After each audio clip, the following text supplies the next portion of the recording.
All right, we are going live here. Here we are, Brad. Hey, everybody. Good morning. Shipley, good morning. How are you? Everything sounding okay, Shipley?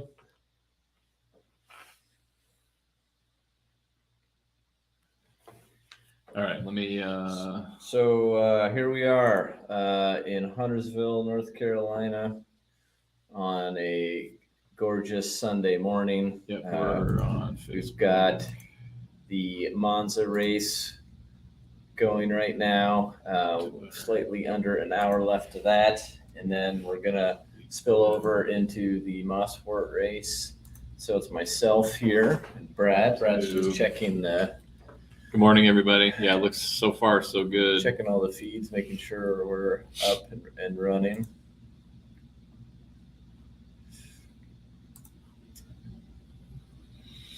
Yep, we're good. We're good there.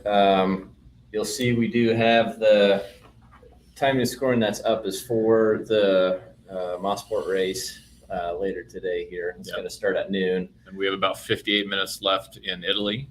Yep. And it looks like we've been bouncing between first and third, depending on pit cycles, but all in all, strong race. So yeah, everything is good. Yeah. We're carrying a lot of weight for this race, I think. We are. Yeah. We are. So just a quick introduction here. I'm Luke Sager, here with Brad Zimmerman from Huntersville, North Carolina. We're going to live stream, like I said, the rest of this Monza race, and then we're going to get into the Mossport race. This is what, our third or fourth time doing this now? They're all blending together. Yeah, so it's the third or fourth live stream now. Really been enjoying this, trying to give you some good content. So, the main purpose of why we're here and what we're trying to do is we're really trying to focus on the Corvette race team and how we're doing and all the details of our race and our class that's happening.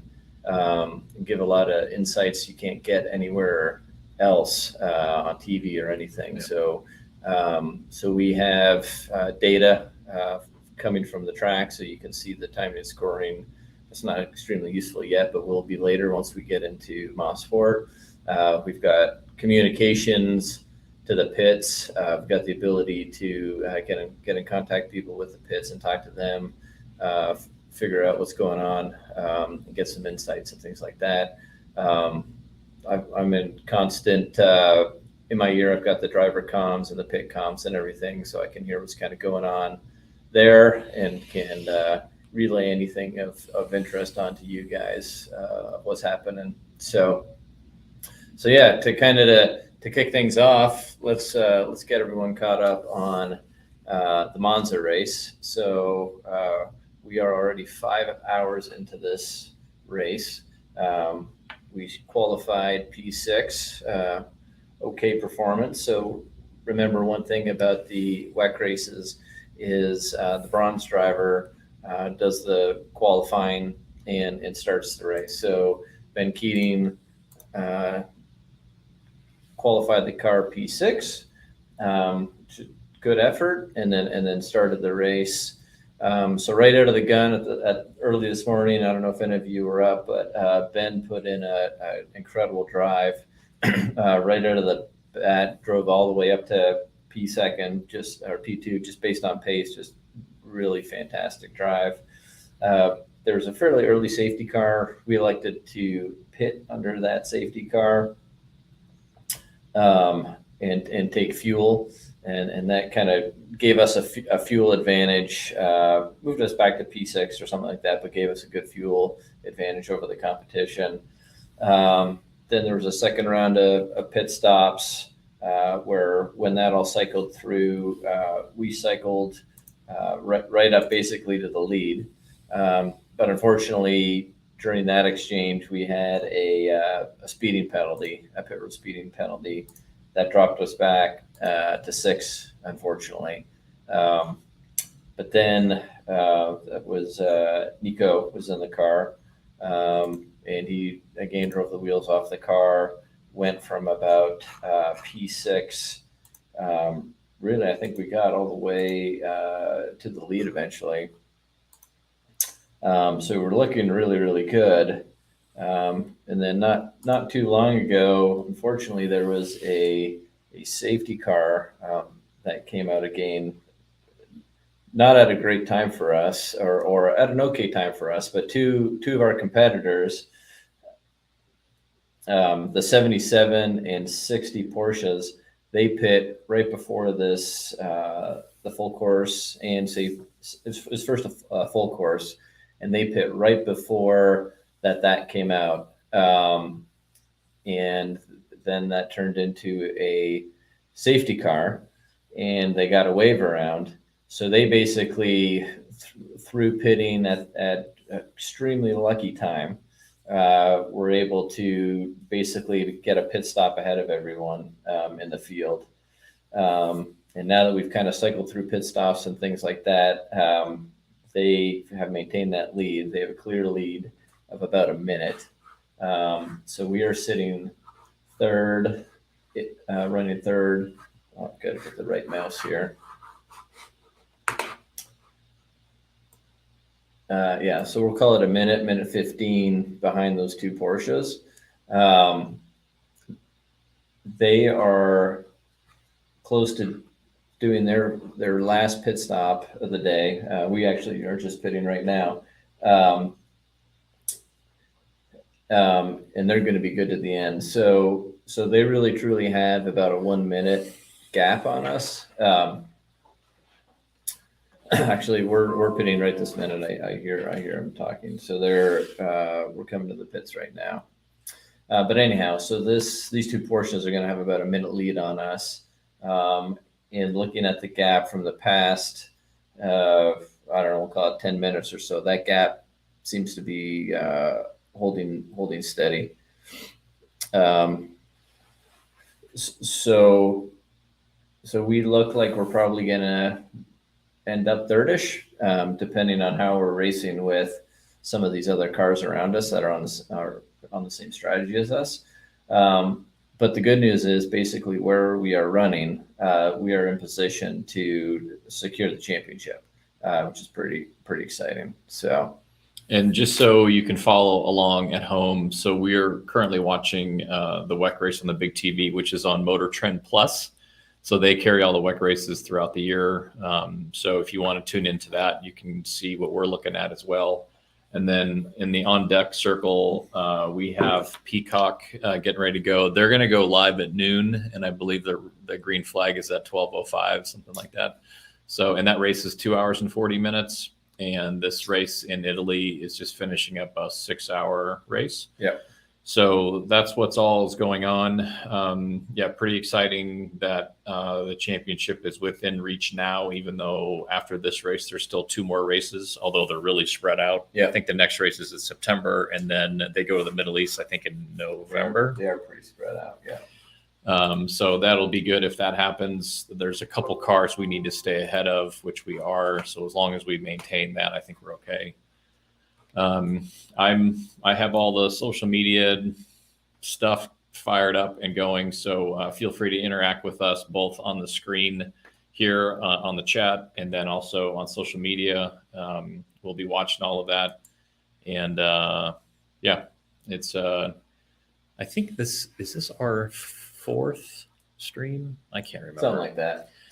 But so far, our first one was Le Mans, and ever since then, they've been getting shorter and shorter. Yes.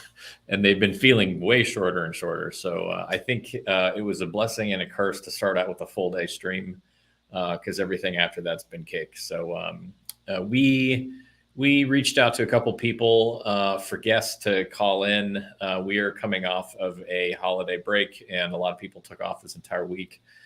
We heard back from a couple people. They're still maybe in and out today. So if they're able to join, that's great. If not, that's fine too. Yep.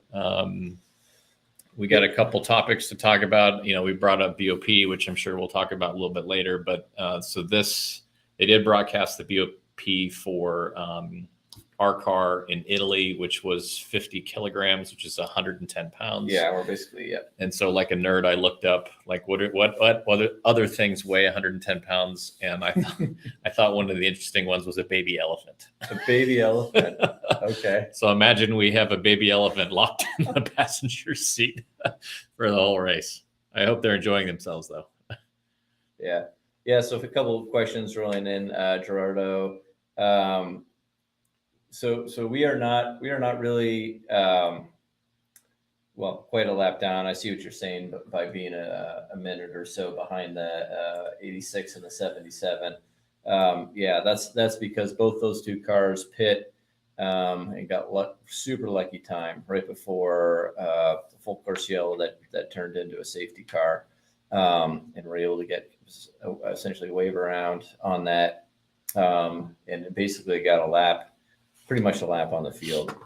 Yeah, so since then we've kind of been holding steady with that gap, unfortunately. So yeah, with 48 minutes to go, I've been watching the gap to those two leader cars, and it's holding steady. We're not making inroads into it. So doubtful we're going to be able to close that. Looking on telemetry, I can kind of see them, and they're basically more than halfway around the track ahead of us, obviously running around. So unfortunately, I don't think we're going to be able to compete for the win today. But like we were talking about before, I think we can wrap up this championship if we hold steady. So the two cars we're really racing that matter for that are the 85 and the 25. And right now, we're in a good position with those two cars. So the 85 I think they're cycling through is actually going to have to pit one more time. So they're going to cycle behind us, but we're good on fuel. The 86, the 77 are good on fuel. The 60 is also good on fuel. So our race is really going to be, can we maybe make up that 15 seconds on the 60 car to get ourselves on the podium. But yeah, expect the 85 is going to be cycling back behind us here when they pit, and I expect they're going to pit in about seven laps or so. Actually, they're in the pits right now. Yeah, so they're in the pits. They're going to cycle behind us here in a second.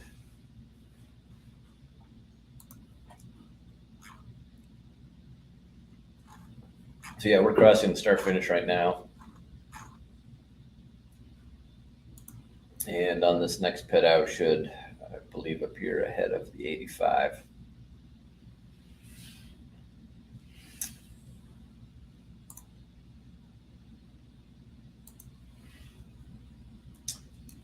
And that's kind of it. So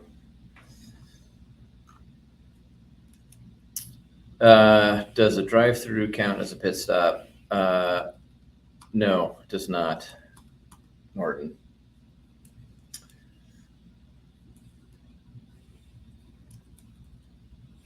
So let's see here. We should see here when we come across this next line that we show ahead of the 85.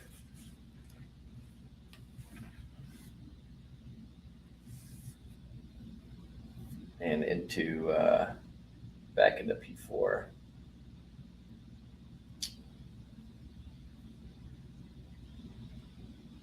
And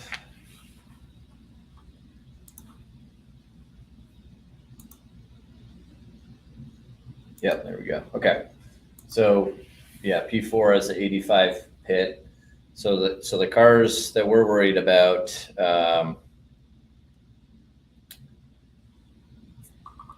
Morton, you're talking about on the time it's scoring and pit stop counts and things like that. Yeah, you're right. Every time a car goes through the pits, it'll trigger that that count on time it's scoring. Yeah, sorry about that. Yeah. Okay, so yeah, so like I said, the 85 is someone we're concerned with, who we're ahead of, and the 25, the Aston, but they're quite a bit back on us, so they're not really a concern. So I think if we hold reasonably steady here, Then there was another We're gonna be in good shape. Aston earlier today. It was in a really big wreck.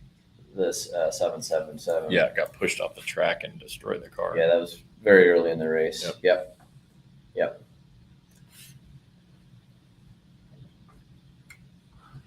Yep. So I haven't looked at the Hypercar race at all today. Have you, Brad? What's going on there? Not in detail, but that seems to be pretty much the only thing they're showing on television. I was just going to say, like, after the first few races of the season, with this spec for the Hypercar class, it seems like everything is putting on entertaining racing, and there's nothing terminal that's happened.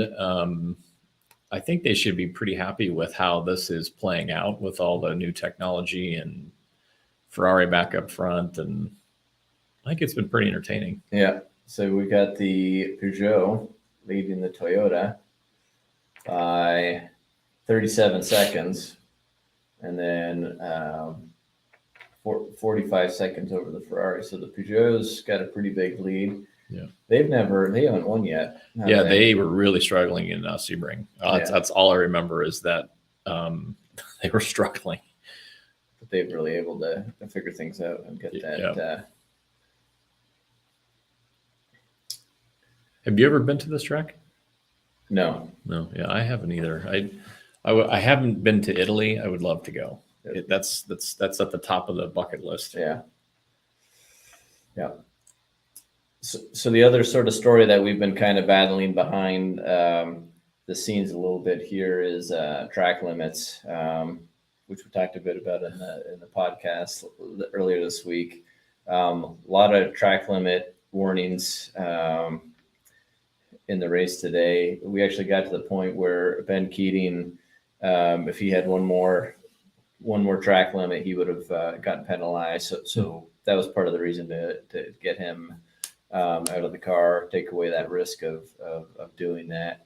So on the radio right now, just listening to the chatter, Nico, I believe, has got another one, but I think he only has a few, and I think it's up to 5 you're allowed.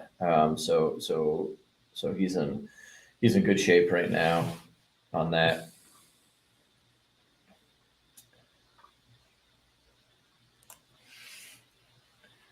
Yeah, sorry, it's Nikki's in the car. Sorry. Yep. We're in the middle of the Porsche party here. Huh. Yeah, so Morton's saying feels like 80% of the coverage aired has been hypercars, even showing driver changes in the pits. I think you're being generous with 80%. Yeah. Yeah, I flipped on this morning when I got up, and it like the graphic they had for timing and scoring, and then the primary camera seemed to be only a hypercar. Yep. Yeah, so 40 minutes left. We are P4 behind 3 Porsches. We have a 10-second gap for third place. We are running, let's see here, slightly faster than the 86, who's the third place car. So we just ran a 147.8. They're running a 148.1. Okay, yeah, so we just ran a 147.4, a 148. We have about a 10-second gap. So we are closing that gap to the third place. So podium potentials in sight to nab this last car. We have a celebrity asking a question. Can you please answer Dale Earnhardt? So track limit, Dale, is basically if you cut a corner and go over the strips, you get a penalty or a tick next to your name as a track limit, and you're allowed, I believe it was 5 And if you go over 5, you have to come in and serve a penalty for that. So yeah, when you cut a corner, go over the strips, thermal strips too far, you get a penalty. We should ask. Get Mark. We can ask Mark that question. Yeah. And then I have a logistics question. Yeah. So when this is over, will our car come back to Michigan and all, or is it in a crate and then they head to Japan? I don't know. We can ask that to Mark too. Yeah. It might go back to France. Yeah. And be worked on there, or might come back to the States. We can find out. Yeah, another track limit. We just got. So I think that might be 3. All right. Let me see if I can get Mark on. Hey, Mark, you got a copy?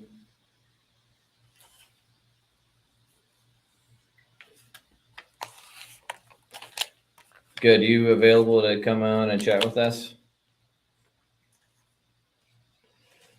Where's my? Okay, give me 1 second. I got us teed up here. All right, we're gonna get Mark to call in. Mark's the team manager at the track. He can kind of give us a bit more update of what's going on. So let me get this set up. Testing. All right. So this is on? Yep. Unmuted. Okay. Yep. The gain's pretty high. Yeah. Yeah, turn this up. All right, Mark, you got me?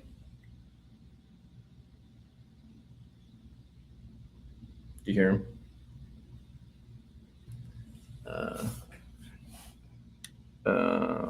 Hold on. So you have this going into here.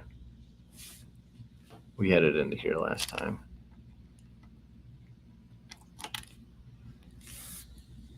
And this is on. Mark, let's try again. You got me?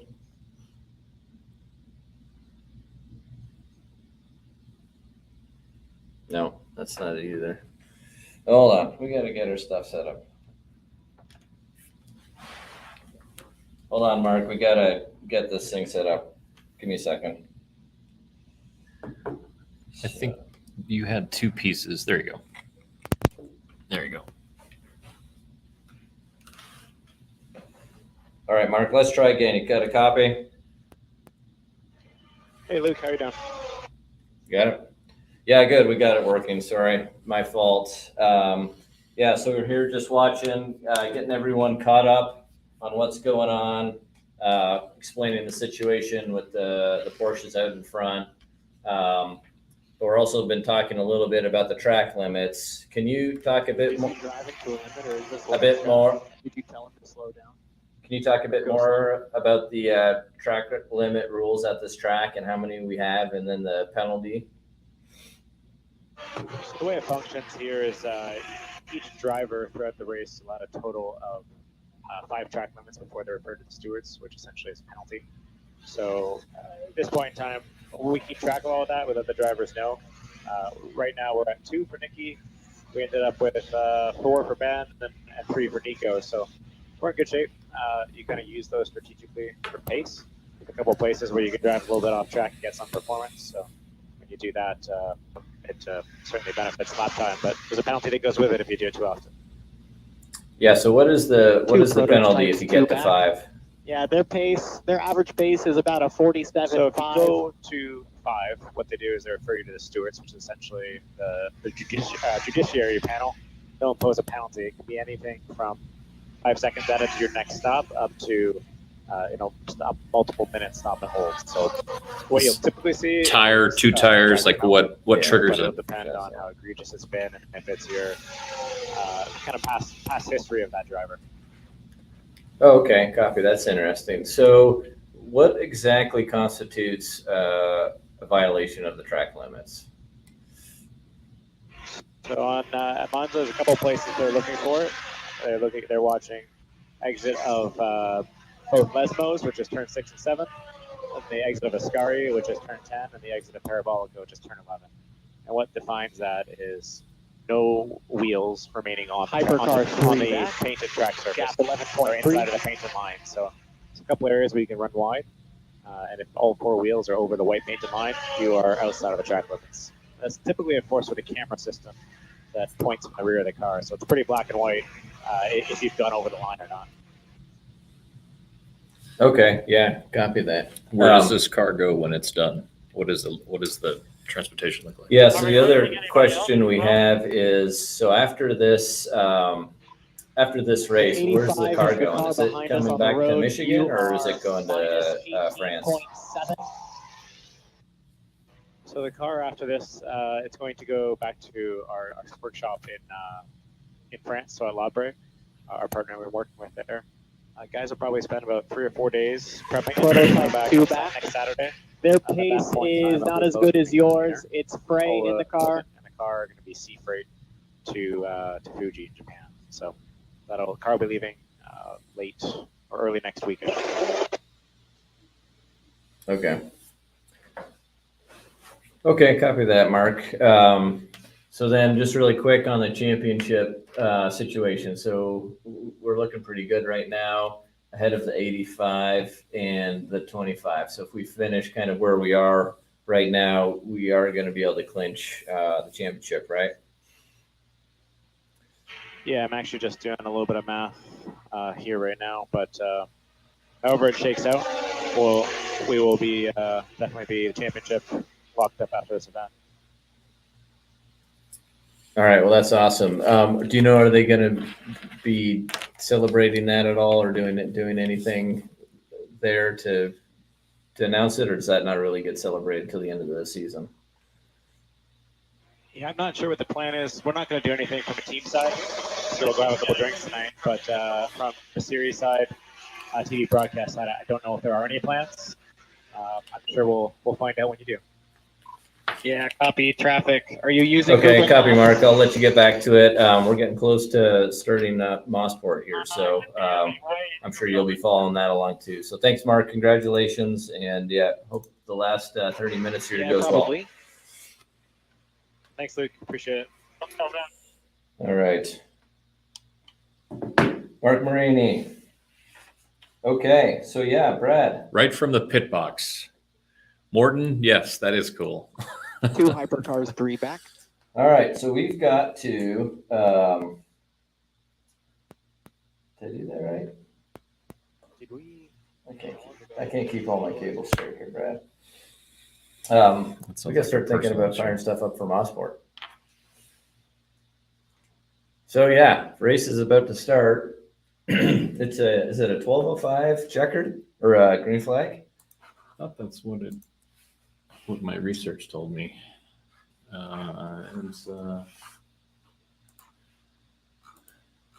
So we're going to be adjusting our televisions and things here. So I'm going to switch over to Peacock. So for, yes, everyone at home, Peacock is what's showing the race for Mossport. So I'm going to go over there.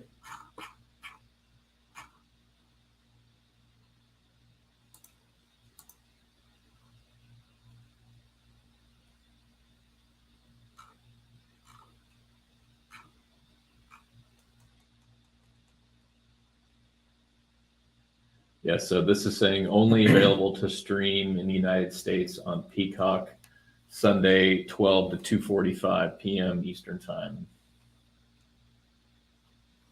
And then they will have in-car camera feeds as well, which are really nice to have. We already have Peacock on here. We should have. I thought so too. Is it on the TV or on your? You have a stick plugged in? Is this, what are you on? Is this the, no, this is it. Yeah, this is the Fire. Yeah. All right, hold on. There we are. Switching over to Peacock. So Peacock will have an in-car also.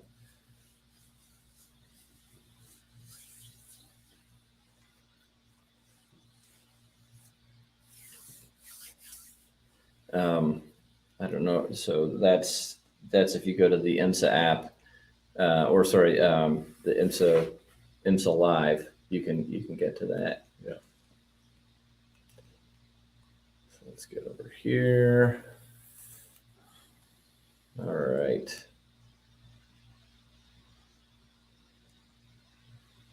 Looks like it's going to So storm that's been a outside. start. I'm going to get IMSA Live here.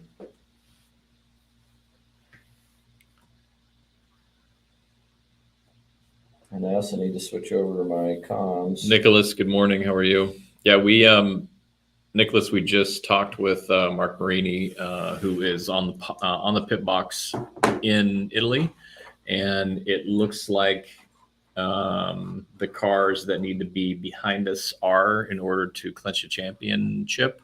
So there's still 28 minutes left to go. There's a lot that can happen. So far so good, but we'll officially call it, and I'm sure TV will call it as well once the race is officially over, which is good because the next race is September, and then the race after that is November. So they're spread out. So it'll be nice to. Oh, Iron Dame's off the track. They were right behind us. So that's going to help us, but it looks like they got pushed off the track by a hypercar. I think we're back going again. So so the WEC, there's 27 minutes left. 116 back from the leaders. And even that Porsche ahead of us, we're not really gaining on them. So I'm thinking we might end up here P4 today. So recall at Monza, we're carrying 100 extra pounds of weight around. 110 extra pounds of weight around, which is the weight of a baby elephant, right, according to Brad. And extra weight in the car. That's what the Google told me. Yeah. So switching over to Mossport. If you're watching TV, you can see them grading the cars, getting ready. We believe it's a 12:05 start, but Jordan is in the car, belts on, helmet on. Yep. So it's 12:02 right now. You can get the in-car up on IMSA.com/TV live and scroll down past the feed. You'll see a bunch of the in-cars, and you can pick the Corvette. So Mossport. So yeah, it's been a pretty good weekend so far. We're there since Friday. Big storyline there is we won first practice. Woohoo! Where's our trophy? Yeah, give us a trophy. Absolutely meaningless, but it was great to win anything, honestly, even if it's a practice. And so this is your home track. It's my home track. Yeah. And where did you grow up? So I grew up a mile from the Mossport racetrack. Wow. And I could actually walk through the woods from my property and sneak in the back of Mossport. So yeah, as a kid, I would do that, and that's kind of how my love of motorsports started. So yeah, I've got certainly holds a special place in my heart. This track, really cool place. So anyhow, so cars are starting to roll off in Mossport now. So like I said, I've been there since Friday. Won a practice, yay. Car's been pretty good. We were able to qualify P4. So Jordan qualified yesterday and got us a P4 spot, which is good. So there were BOP adjustments for Mossport after the Glen. And basically what they did is they left the Lexus alone, they left the Aston alone, but gave a lot of it, not a lot. They gave some performance to a lot of different cars. I'll pull that up really quick. I got Matt Yoakum out there. let me pull that up and I'll tell you what they did. But we got a bit of horsepower, not a lot, but we got some. And actually, I linked in the description below. I did link the BOP document if you're interested in seeing it. So basically, they post all that on an IMSA website under the technical bulletins. And if you scroll way down to the bottom, you can get them. Let's see here. So I'm pulling it up now. Yeah, so going down the list, like the Acura got 5 kilowatts. The Corvette, we got about 5 kilowatts. McLaren, 5 kilowatts. Mercedes, 5 kilowatts. The Porsche, 6. So yeah, they left the Aston alone, the BMW alone, the Ferrari alone, the Lambo was left alone. They were really fast at the Glen. And then the Lexus, they left alone too. So, so we got a little bit, which helps, but the Lexus still seems to have a pretty clear speed advantage. I would say, based on what we saw all weekend, they're about at least a half second up on us at Mossport. So Gerardo, I missed on why we got the 110% in the car. Yeah, so Gerardo, in the WEC, they have a success ballast. I don't know what you call it, exercise they do. So basically, the more you win, and if you lead the leader in points, they make you carry extra ballast. And that the way it works is everyone starts with 0 ballast at the beginning of the race, or the season, and then as you succeed and win races, you get more weight added and added. So we started at technically 0 at Sebring, and then had to start having weight added since then. So because we won Sebring, we got, I can't remember, it was 20 kilos or something. And then it just kind of ticked up in terms of adding more and more weight on the car. And then based on how good we were at Le Mans, they actually did a BOP weight adjustment too of 10, I think it was 10 kg for that. And when they add weight, does it all go to a specific spot? Or where it goes. So Yep. so the IMSA cars have a specific weight box. So they're, by the way, we're about to go green here, or close to going green here. I gotta make sure I get my comms going here. Okay, we're green in Canada. And we have 20 minutes left in Italy. Why is this not working? We are. That's why. Oh, I lost my deal. We are still P4 in Italy. There we go. And Iron Dames, even though they got pushed off the track, they're still behind us, which is good because that's where we want them to be. So I believe it was the 85 and the 25 needed to be behind us, which they still are. So that's looking good. And we're 20 minutes on the nose right now. Yeah, so green flag, we are underway here. So yeah, Gerardo, that should answer your question. Yes, and like I was saying, in the IMSA cars, there is a weight box that's in the passenger side of the car where when they control ballast for BOP, it goes in that box. Yeah. And we're under thunderstorm watch until 6 o'clock tonight here in North Carolina. It's been kind of dark and light most of the day today. If for whatever reason there's lightning, I don't know if there is going to be, and kills the building, we'll do our best to fire it back up.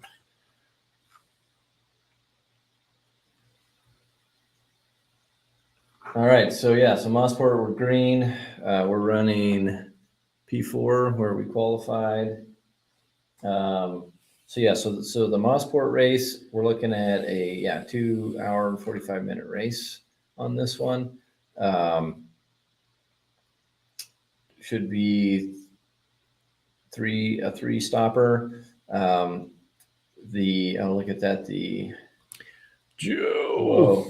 Whoa. Oh, this is a replay, I think. Oh, so tell me about the racetrack. I've never been there. It looks like at least that piece, a lot of elevation change, a lot of trees.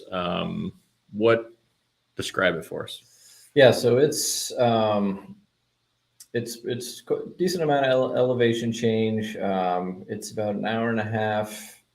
I'll call it an hour outside of Toronto. Uh-huh. Pretty picturesque area. Some of the main traits of the track are a really long backstretch, and a really cool.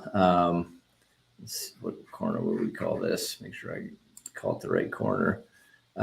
Corner 2 is really amazing. So they're actually showing it on TV right now. Yeah. So it's a big downhill sweeping, super fast, super ballsy left-hander. And then the other really cool corner is 5. 5 is a really tight hairpin, essentially, that you have a really steep uphill braking run into. So they're showing it right now, but it doesn't give it justice how steep the hill is going up into 5. And going down there to watch cars go into 5 is insane, because they can go so deep, because the hill basically slows them down so much. So they just go so deep into that corner. And is this a popular track to camp at for people? Or yeah, a lot of people who come to this race are coming for the whole weekend. Yep, for sure. So you'll see tons of camping and tents up. So here we go, running P4 just where we started, 1.7 back from the Lexus, which we knew would be the fast car. So if you're going to keep an eye on, you've got the WEC timing and scoring up. I'm gonna drop my WEC time of scoring and pull up. So the announcers on the WEC race just called out that we, in fact, an astonishing feat for capturing the championship. We're still on track to do that. They're calling out the point gaps.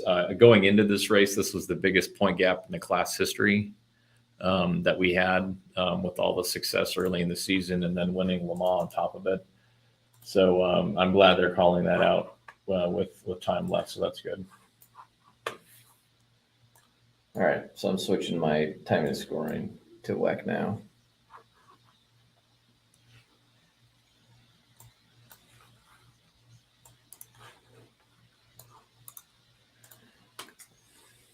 So give me a second just to get stuff set up here. There we go.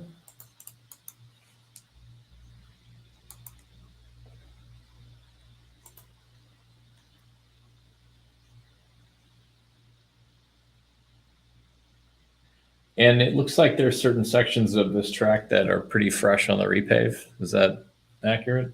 Because I seem to remember when the trucks raced there a while ago, the track was pretty beat up, and it does not look beat up now. Yeah, I've not kept up on any updates, track updates. But yeah, so that's the end of the long straight, the prototypes. Yeah. All right, time scoring is coming up. So as you can see on our feed, we've got timing and scoring also for you guys. So we talked about this at the Glen. Basically, we worked with the IMSA guys to get permission to show it. We're super excited we get to share this data and information I think it really helps enhance the experience for you guys, and then you don't have to pull up the WEC the IMSA feed. Yeah. So I've got at the top, you've got 3 clocks. The first one that's saying 7:47, whatever it is, that's how far into the race we are.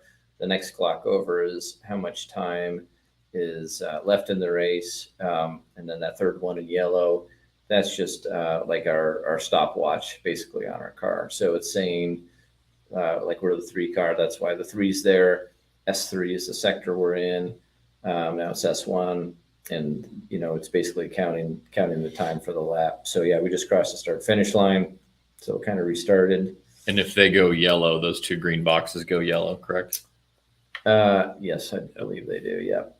And then the next box below is just a little standings grid, just focused on the cars in our class.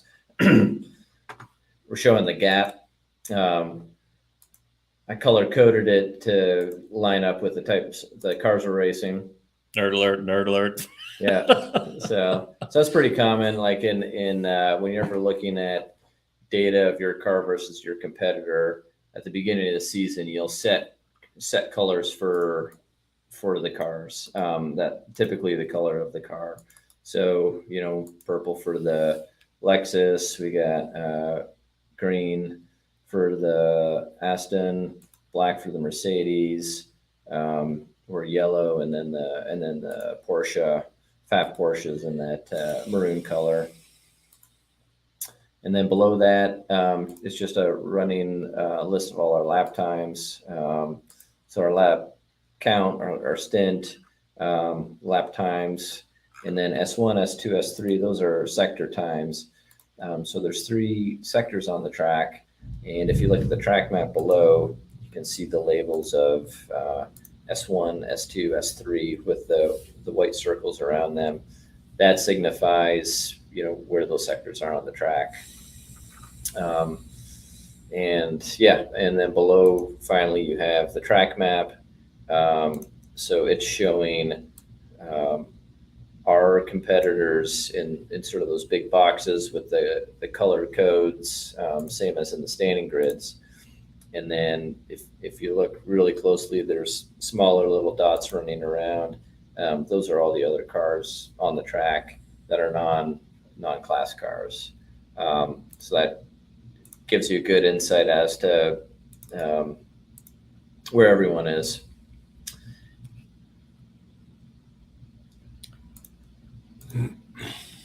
All right, so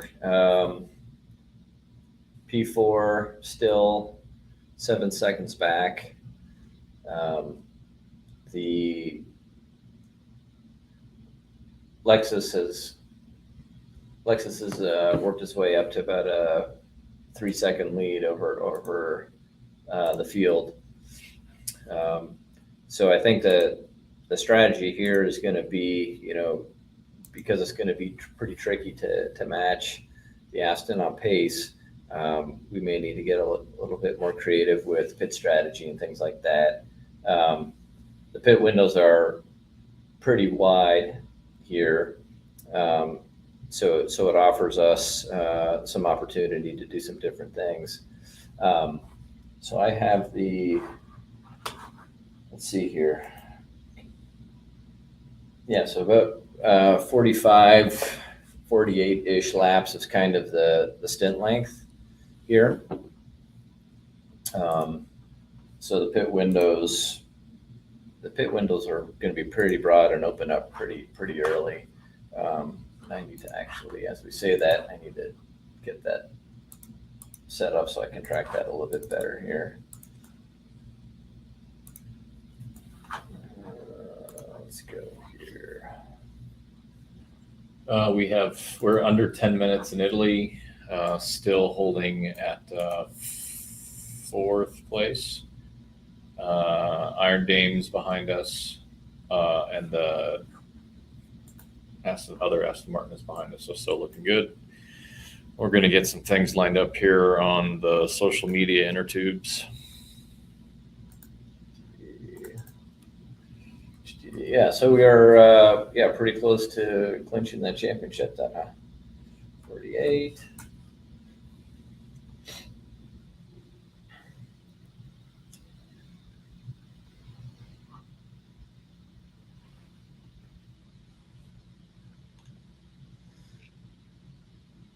Yeah, so that's gonna be good. Yeah, that'll be okay. How much time's left? 10 minutes? We are 9 minutes. So yeah, what's everyone at home doing? Are they watching? Does anyone have both feeds up at the same time, or is everyone switched over to Mossport, or still watching Monza? What's going on?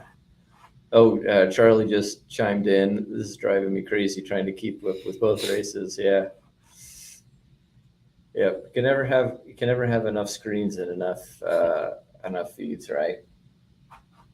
So.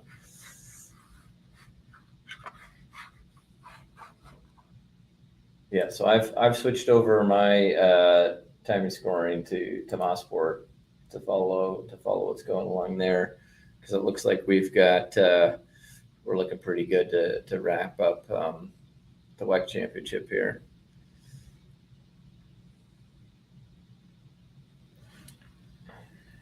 Oh, Instagram, gotta love it.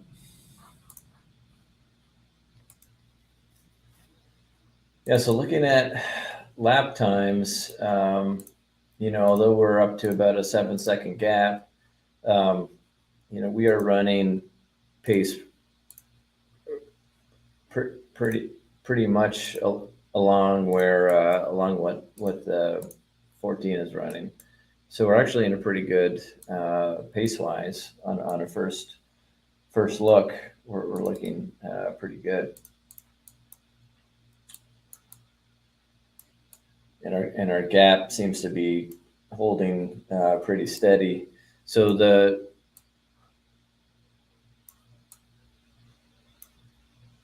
so we're coming up on the 79 car, which is the Mercedes.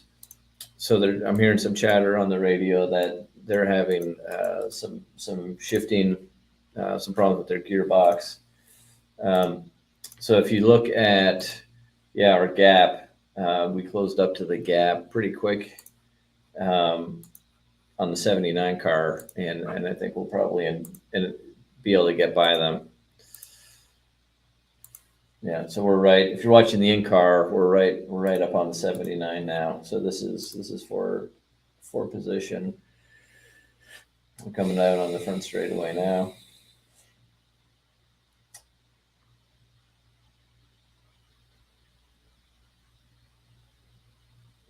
But yeah, our gap to the leader is pretty constant. We may have to slow down here a lap or two as we try to get around this the 79 car.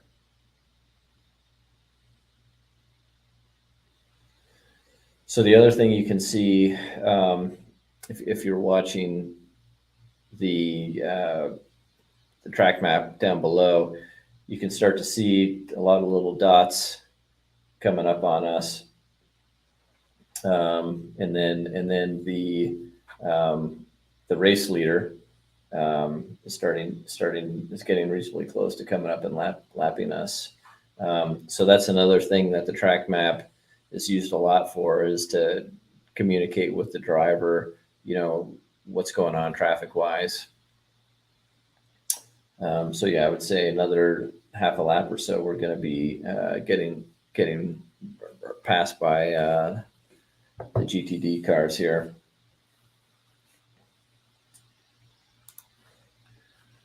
All right, so we'll go.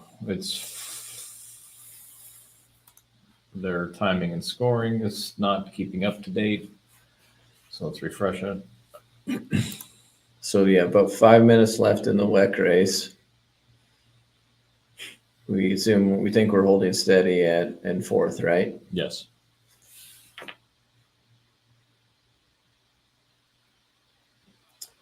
There we go. No, the end of fifth. We got passed by. Hold on. We got passed by a Ferrari. Is that correct? I think this thing is slow loading, so it needs to. Yeah, so we think we might be down to 5th, but we're still ahead of the 85 and the 25. So I think, now I'm showing 4th. Yeah, 4th. Okay, 4th. Yeah. So this is still not live. It's probably close, but not live. Yeah. So, and they do not have a countdown clock on their screen. 3:54. Yeah. Okay, but then at Mossport here, we're still running 4th, just kind of right behind the 79. Oh yeah, IndyCar's in Toronto next weekend. Yeah. Canada. Big 2 weeks. It is. Yeah.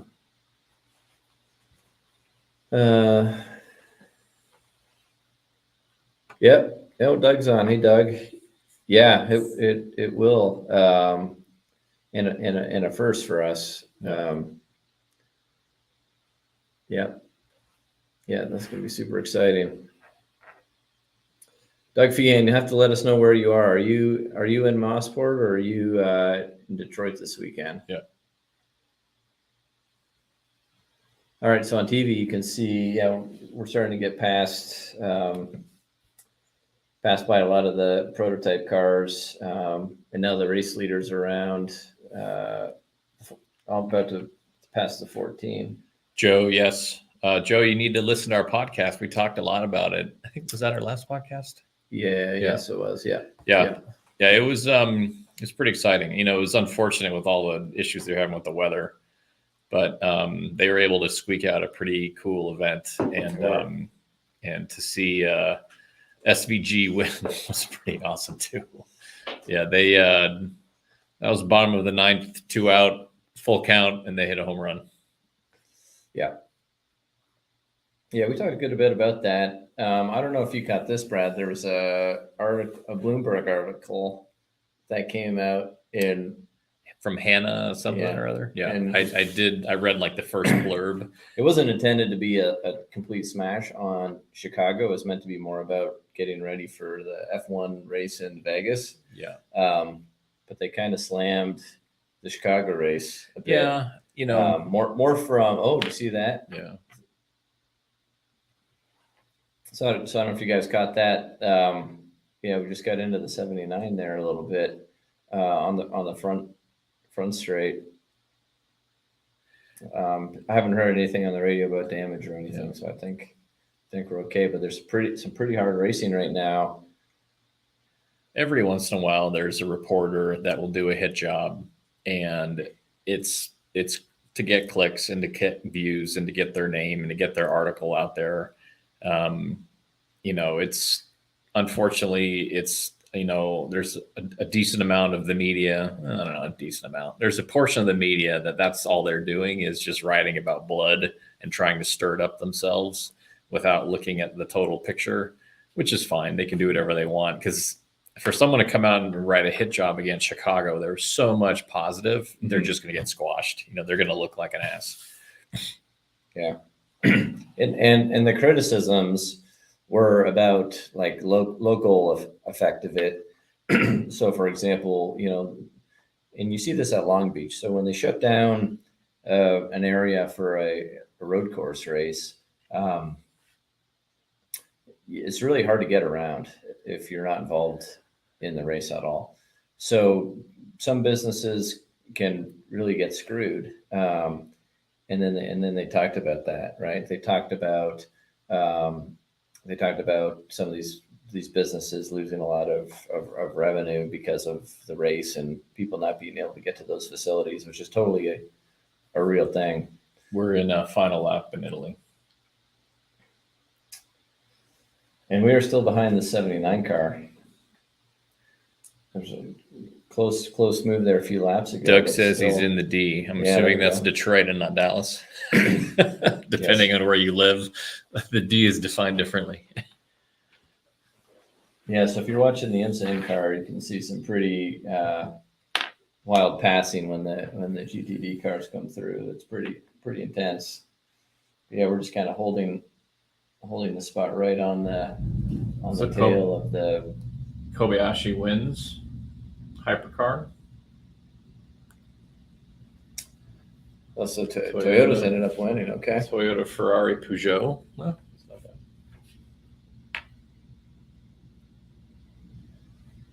All right, guys. It looks like Joseph, Team Corvette 2023 LMGT champs. Yep, that's right. They just showed our guys jumping on the wall.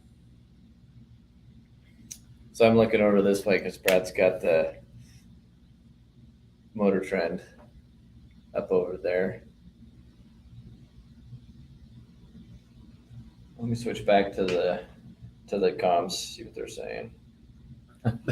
The announcers just said should be an ability to tie up the championship. All right, let's see what they're saying.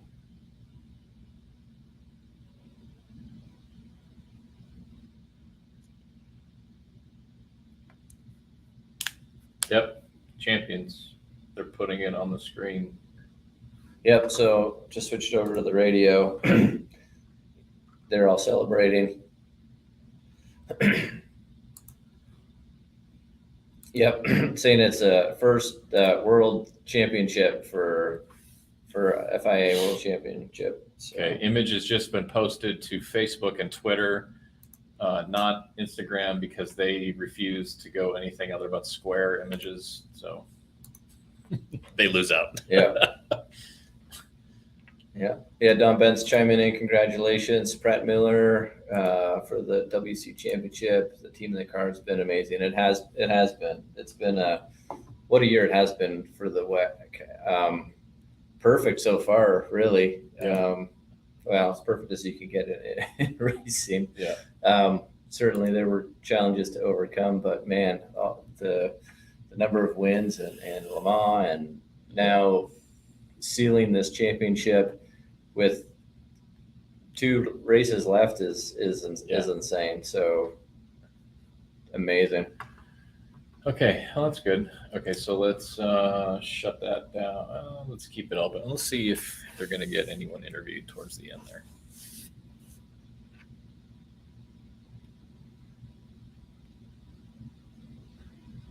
So I don't know if you guys were watching earlier this week or looking at our social. There's a huge crowd in Monza. Yes. Yeah. And when they let him go down pit road, the pit road was absolutely packed with people. Yeah. Just tons and tons of people there, which is awesome to see. So yeah, if you haven't looked at our social, go on our social and go back to like Thursday or I guess Friday. You'll just see just a ton of people. Yeah, there was. We posted 2 pictures. One of the pictures was a screenshot from the camera on pit road, the stationary camera, so it caught kind of a wider deal. And I kind of made it a little funny because there was a couple, 2-3 people with Ferrari hats on in line to get autographs from our guys, which was awesome. Yeah, that was really good. But I think that's cool about racing internationally. Is you get to, have all these groups of people intermingle, and, they have their favorite marks, but everyone loves car racing, period. So it's not like they're going to have a gang fight out in the back. Yeah. So in IMSA, we are still in fourth, behind the 79 car. I've been keeping an eye on the gap to leader here, and so our gap to class leader has actually gone down a titch. We're at 7.5 seconds behind the 14. The 14's just kind of holding or maybe losing a little bit. We're just continuously behind the 79. So we probably are already, let's see here. We are 20 laps into our stint. We technically could already look at pitting.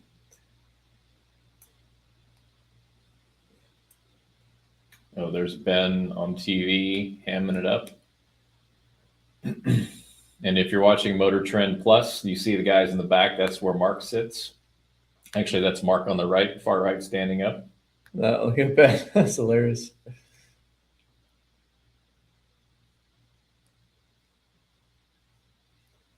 So Joseph, wonder if we are saving the tires and fuels for pit strategy. Yeah, there's a good chance we're just cruising and holding. Okay, I'm gonna kill Motor Trend and we'll go full Peacock here. Get some volume.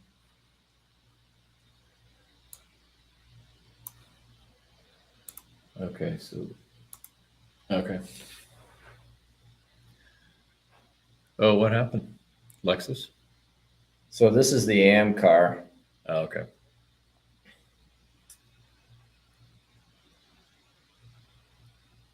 That is the AM car when they. Is it an accident or are they just trying to fix something and get to a difficult position? I'm not sure. They had a lot of that car stripped. Yes, they did. Are you listening? Can you hear that?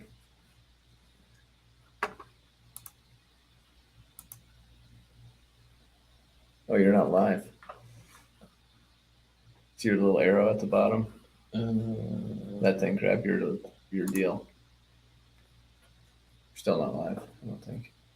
It's not a commercial. Or am I not live? Yeah.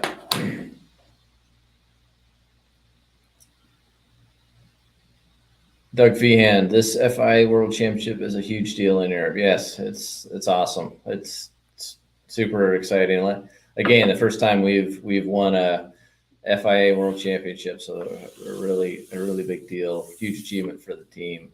Yeah, the WEC season's just been so special this year. I think it took us last year. It took us a bit to kind of figure out, how to race that series, the difference in the sporting regs, understand all the logistics. That was a monumental task in itself, just figuring out how to get everything everywhere it needs to be when it needs to be there.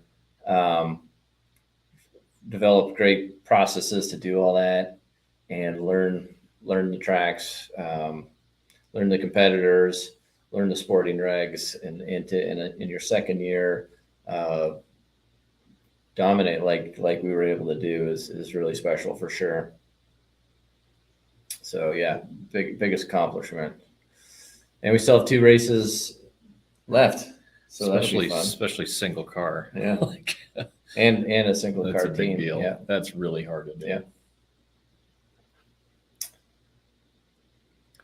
And we have rain outside here in North Carolina. Is it raining? Yeah.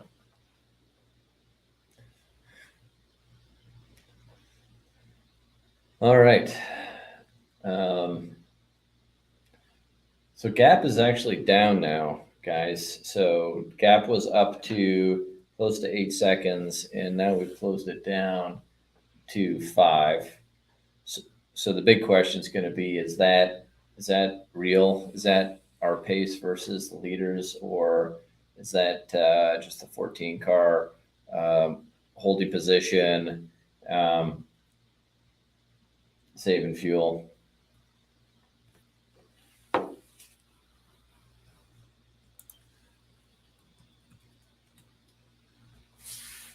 So again, a stint is going to be somewhere around 48 laps at Mossport, and we're 24 in.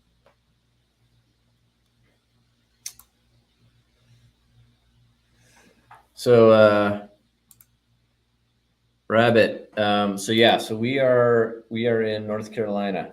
So Pratt Miller has our main office is in Michigan, but we also have an office in North Carolina, and that's where Brad and I are located. So here we do a lot of engineering work. This is where the driver simulators are housed. And we do a lot of software development work down here also. So we've had this office in place for a really long time, probably over 10 years, 10, I yeah. would say.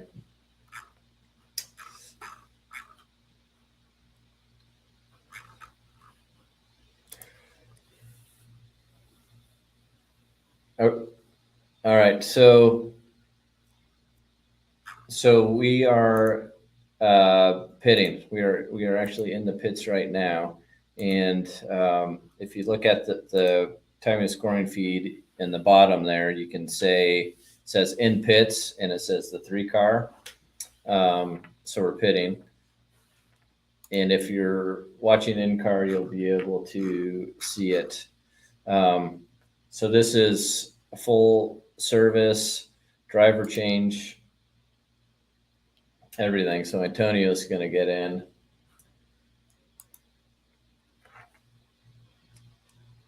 So this is an early stop. So yeah, if you're watching TV right now, you can see us rolling in pit lane right now. So nets down, belts are still plugged in, but loose.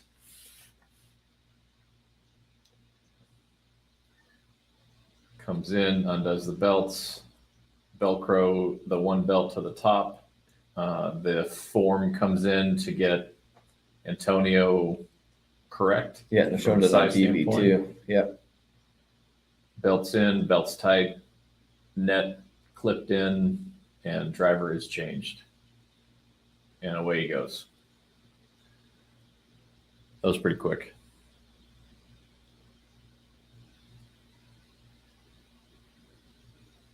Yep. Yeah, so this is what you would call a off-sequence Yeah. strategy. Because the pit windows are so wide, we elected to get in early to get clear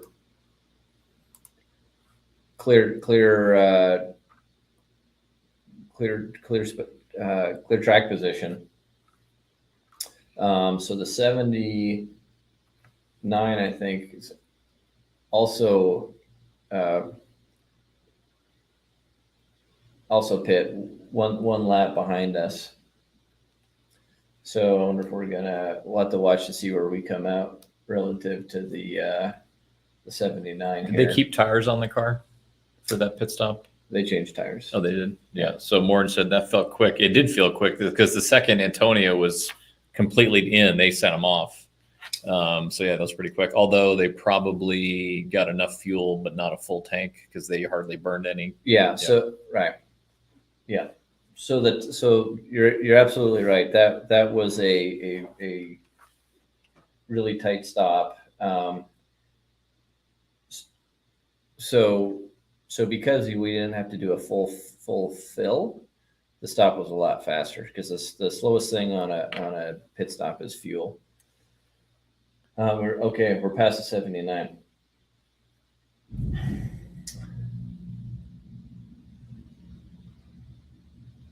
So everyone's following us in, it looks like, or not everyone. The 14 followed that strategy, and the 23 followed that strategy too.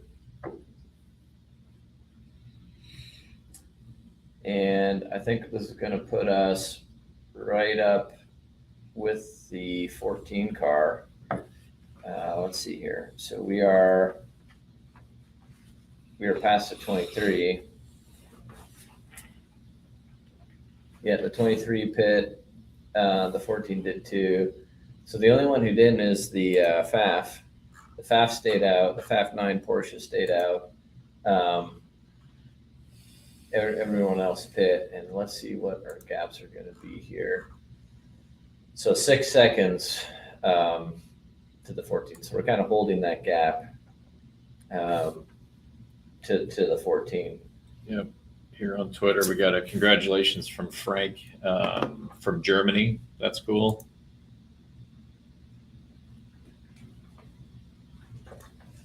Yeah, that's great. So yeah, so we were able to gain 2 spots on that exchange, right? Because both the 23 and the 79 were ahead of us. So that was a really good stop by the crew and got us up to third, which is awesome. And we actually have a bit of time on into the 79 already,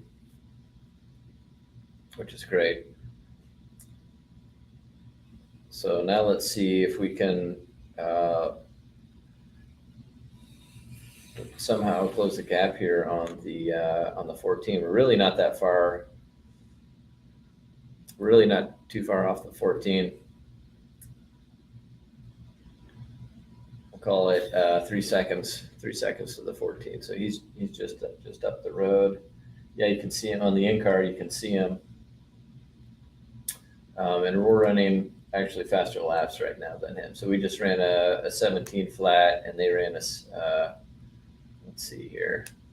Oh, that was their lap, so it's not going. But you can see the gap is not much, and he's right in front. I might want to go back and clip. I think the last race when we talked to Feehan, he explained the sales strategy for Corvette when it came to overseas sales. And I'm just wondering how much of the success we've had really plays into the sales of Corvette, or at least the demand. Because I think I've seen just now the first few right-hand drive cars, Corvettes going to Japan, are just arriving now.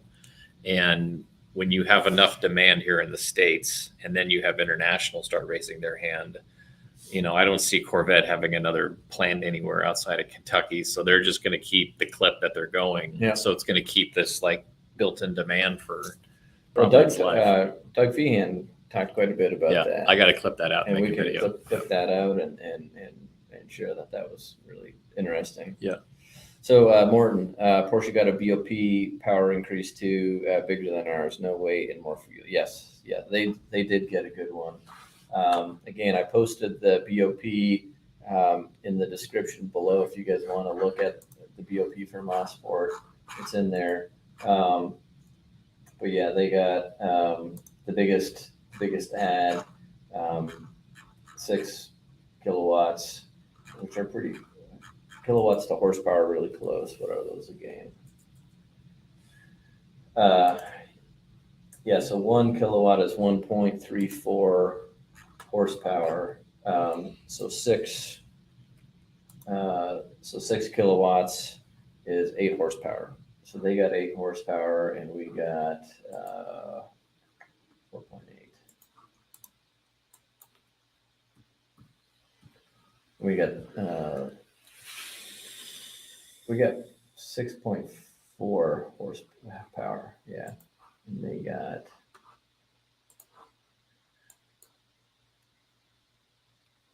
8. Yeah, so they got the biggest bump. The other thing you'll notice if you're looking at the BOP is they also adjust fuel capacity when they do engine power changes, and that's because to run the same stint length with more power, you use more fuel. So it's to kind of keep your stint lengths the same, not necessarily give you any sort of fuel advantage. So you'll notice that if you're clicking through those documents. And do they measure power on this grid like they do because there's also hybrid cars in there? So that's the common denominator of a measurement? What they really change is restrictor. Mm-hmm. But they quote an average power delta from that restrictor change. Oh, okay. So a turbo car will not get they'll typically do a boost change, not a restrictor.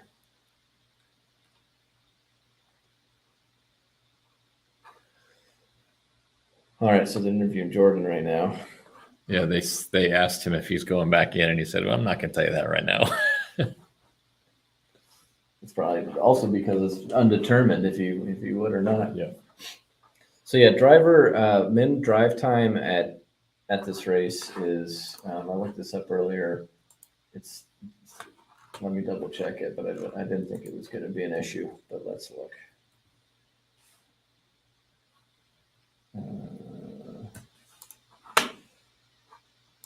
So the other document that contains all the information is there's on the IMSA site, there's the schedule and the what do they call it? The supplementary regulations, which are basically related to that specific track and that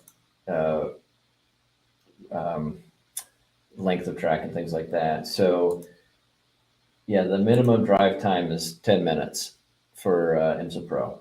So we are all set there. And we have 7 sets of tires. So should be good there. Lots of really good feedback on the social media platforms, which is great. So let's see how we're tracking. So we're running, Antonia's running 17.4 was his last. Jack ran a 17.40 also. Oh wow, we just ran a 16.8. We just laid down a flyer. Still not as bad. His fastest was a 16.5.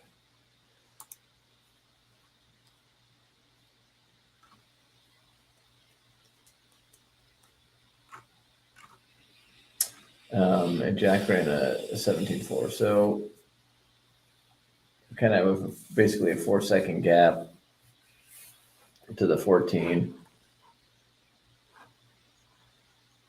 And well, it looks like we closed it down. If you look at the in-car, it looked to be right up.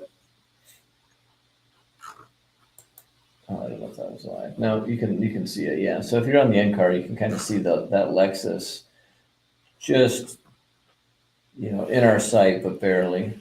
And that gap seems to be holding pretty steady. Although the last 2 laps we have been running faster. What was the first race at that track that you remember? Oh, geez, I don't know. I can't think of anything specific. How old do you think you were there the first time you saw it? I'm sure I was there before I can even remember. Yep. What was it? Was it known for sports car racing or what? At that point, so I mean, F1's race there, IndyCar's race there. Yeah. But that was a really long time ago. So since then, it's been a lot of sports car. Yep. Racing. Yeah. Usually So yeah, Morton says usually reading the BOP just brings a mix of tears and rage. Yeah, it never seems like enough, or less than what you want, or so on and so forth. So yeah, certainly the Lexus has been favorable all year. In every race, I'm a little surprised that that's not shored up a little bit more. I'm wondering, has there been a thought about how to reassess BOP or to reassess how these cars are balanced, given the fact there's all different types of weights and horsepower ratings and whatever? Like, because we saw the Camaro in Le Mans had all this extra horsepower, didn't finish the race on the lead lap. Just because you have a car that's faster doesn't mean you're going to win all the time. Yep. So I wonder if it's ever been given any thought where like you have a maximum horsepower number, period, no matter what your configuration is on your engine. And if you're the most, or maybe it's assessed on points, championship points. Well, that's essentially what they do in WEC, right? So the better you do, the more points you score, the more weight you have to carry. Yeah. Right. So they try to, that's penalizing results. Not necessarily balancing the performance of the car, which are two different things, right? So truly balancing the performance of the car should not look at race results at all. It should be independent of that. It should be looking at speed and performance of the car, right? Like how many lateral G's it can pull, how fast it is in different sectors. Right. So the IMSA process does do that. They look at those things, right? They look at Vmax, they look at corner speeds, things like that to try to do more of an equalization, not results. So, Rabbit, will Corvette be entering in the WEC next year? So next year, TF Sport, is that TF Sport will be running 2 cars. I believe so. Yeah. 2 cars in WEC. Yeah, there'll be Corvettes in WEC. Yes. We will not operate them.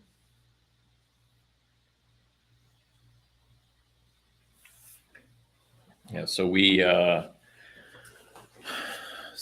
we're in the process and have been in the process of building the GT3 cars for next year. We will be operating the 2 GT3s in IMSA. TF was announced 10 days ago, roughly. Yep. That they're going to be the second team. They were the second team to be selected by Chevrolet to race. They're going to be in the WEC. We are also in the process of lining up some announcements kind of across the board coming up, which is going to be pretty interesting. We're in contact with a somewhat famous Corvette YouTuber. So we're going to try and do some content with him and invite him out to Michigan. And depending on what the comfort level is of what we can have on video, have him walk around and show kind of the cars and the build process, which is really cool. And again, that's going to be our biggest single car build in our company history, where we're responsible for producing 20 over 2 years. So there's a lot of really good things happening within Pratt Miller, and yeah, it's a pretty exciting time. And I think 24 season forward is going to be really cool, because I think, and I'm still somewhat of the new guy coming into this, I think the way people consume Pratt Miller Motorsports is going to be all new, based on the historical aspect of it. So I think it's going to be a really fun time to interact with the team. We for sure are going to be front and center and make sure that we bring the fans along with us. So a lot of engagement. We're going to be able to take on new sponsors, which is going to be the first time in our company's history for doing that. Yeah. Most every sponsor name you've seen on the car has gone through Chevy, and then it gets on the car. And we are just really execution, tell us where to put the sticker and we'll put it there. And going forward, we'll be able to negotiate what a sponsor deal looks like, what assets they get, whether they're on the car, digital, or both, and go from there. So it's really, really fun time around here. Yeah, it's going to be, so we're racing two Corvettes in IMSA, next 2 Pro GTD, whatever it is, GT Pro and IMSA next year's what we're doing. Yep. Yeah, thanks, Rabbit. All right, so still in third. That gap seems to be 3 seconds. Holding steady-ish, we'll call it. So we are running some pretty solid laps, depending on traffic. Some are a little bit faster, some are a little bit slower, but that gap seems to be holding pretty steady. So the Porsche is now at 39 laps. They can probably go about 10 more, I would say. So I wonder if they're going to run to the end of stint or not.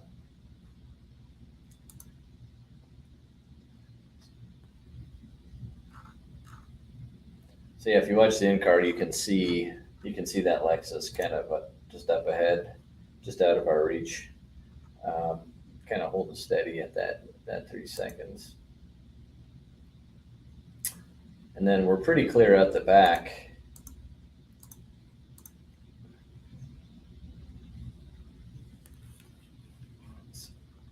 So yeah, about 5 seconds over ahead of the 79 Mercedes, and then pretty close behind that is the 23 Aston. So we're fairly clear out the back. It'll kind of be interesting to see what's going to happen when this when the 9 pits and where he cycles through. But I do think it was pretty interesting that everyone followed that that early pit strategy. Yep. Beside the Yep. 9. Yeah, so this says 147-ish remaining, although it's not clicking off. Yeah, 147. Yep.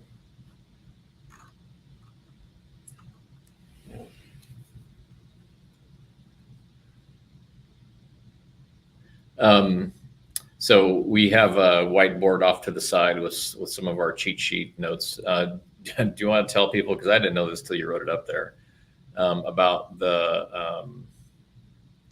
car that Ben Keating, the Corvette car, the car that won Le Mans, like what that is all going to happen? Yeah. So yeah, you guys will love this. The car that won Le Mans is actually owned by Ben Keating. And what they did is as soon as that race finished, they took all the body work off of it and clear coated it with it all dirty and with the tire and the brake dust on it and what have you, to save that set of body work for it to be a show car. And then, collectors call it patina, which is worth more money. Yeah. And then we shipped up a whole new set of body work out to France. So when they worked on the car post Le Mans, they completely took off all the old body work and put on this new body work, and that's what they were racing on. So then when the end of the season's over, they'll put back on the Le Mans body work with all the dirt and junk all over it to be a show car. Yep. It's going to be pretty awesome. More like a museum piece. Yeah, exactly. Yeah, but hopefully I'll drive it. But yeah, so on, I think mostly on Twitter, I've been following, and we've been getting tagged in a lot of the cars that are older generations of our cars that we and GM has sold out to privateers. There's still a lot out there that are racing, and they've kept them all in the untouched state in terms of delivery, and they're really cool. The C7s, yeah, those are my favorites. Yeah. So when we were up in Michigan a week or two ago, and one of the privately owned C7s was in the shop getting worked on. It comes up every year or two for a couple weeks to get worked on and whatever done to it. And it's actively driven, so needs maintenance and things like that. So yeah, it was really nice to see it in the shop and seeing it get some TLC. And then, like you've shown, Brad, in one of your videos, is at Pratt Miller, we stock still a ton of parts for all the old race cars and have them to, when the private owners need things, we still have parts and can support them. So, and then we got all the body molds. Worst case, if we need to relay up new body pieces. Yeah. So the people listening to this will give you a little bit of a heads up. We're gonna do like a little contest-ish on social media coming up, but to help get more people following us, we're going to have some fun games, and those games will pay off with maybe or maybe not some old Corvette parts that we have laying around that we will ship out to you for people that win the contest. So we have Matt Stasiak, who is the team coordinator, who's based in Michigan. He has pulled about 8 or 10 parts off the shelf that are not used, beat up, purged. And so we are going to use that as social media gifts, trophies, if you will. So keep your eyes peeled to all of our social media platforms coming up over the next several days, and we'll let you know how get your hands on one of those. But yeah, it should be pretty fun. Yeah. Yeah, there's so Brad went up to see all this stuff, and he came back salivating on all the parts and giblets up top in the parts. I'm like, what do you do with all this stuff? And he's like, we don't do anything with it. Well, some of it's mileaged out and not super useful, but awesome keepsakes to. Yeah. And what's really cool is we have history on all the parts. So. So like if we were to send somebody, some random mileaged out gear from a gearbox, we could tell them very accurately, like this was used at Le Mans or whatever. There's 2 gear rings that are mileaged out, and they create a set, and they're in a box, and it's in a white box this big, and there's a pallet of them. Yeah. And that was the first thing. I'm like, what do you do with this stuff? And he's like, we can't do anything with it. They're junk.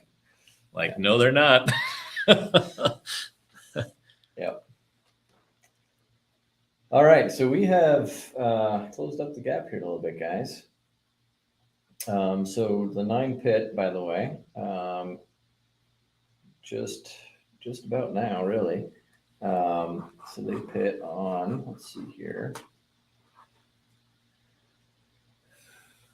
Yeah, lot 44. So they just pit, and they've cycled to last at the moment, and we are 1.5 back from the 14 now. So we've closed the gap quite a bit on the 14. And look at that, an hour gone. So we are right in there. So that, another really cool thing about Mossport that we haven't really talked about is how successful we are at Mossport. So we've won here, is it 11 times? 11 times, yeah. 11 times. And I calculated our win rate, and I think it ended up at 47% or something. Yeah. So this is a track that just historically we're just really, really good at. And could knock off potential 12th win here if we can.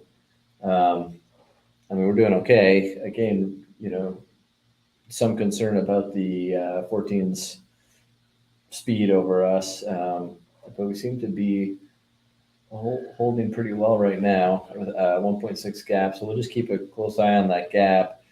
The other thing that's going to be a really a telltale is this next stop. So we are 20 laps in so far. And why I say the stop will be a telltale is by how quick the 14 stop are, we can tell how much they're saving versus running flat out, meaning their fill time will be less if they've been saving fuel and they don't need to take a full fill of gas. So, but I think we're still a ways away from that being kind of 19 laps into the stint, or 20 for us. So the 9 ended up running a 44 lap stint. That's pretty close to a full stint. We were predicting something like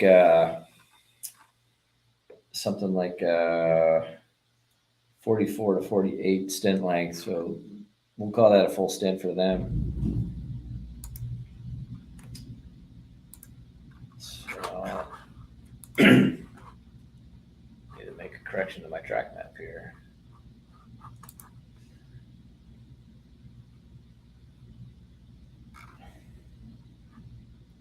All right. Well, what do you say we try to get Ben on?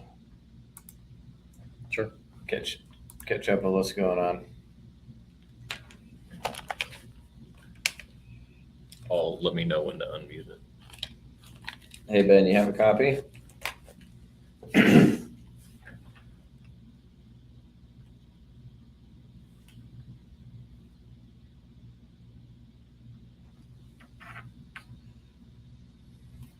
Yeah, I got you. You got availability to come on and share your thoughts on the race so far?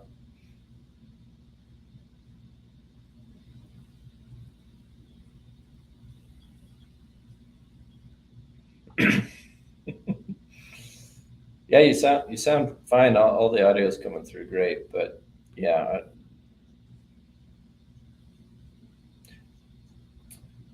Oh, I mean just or on intercom right here.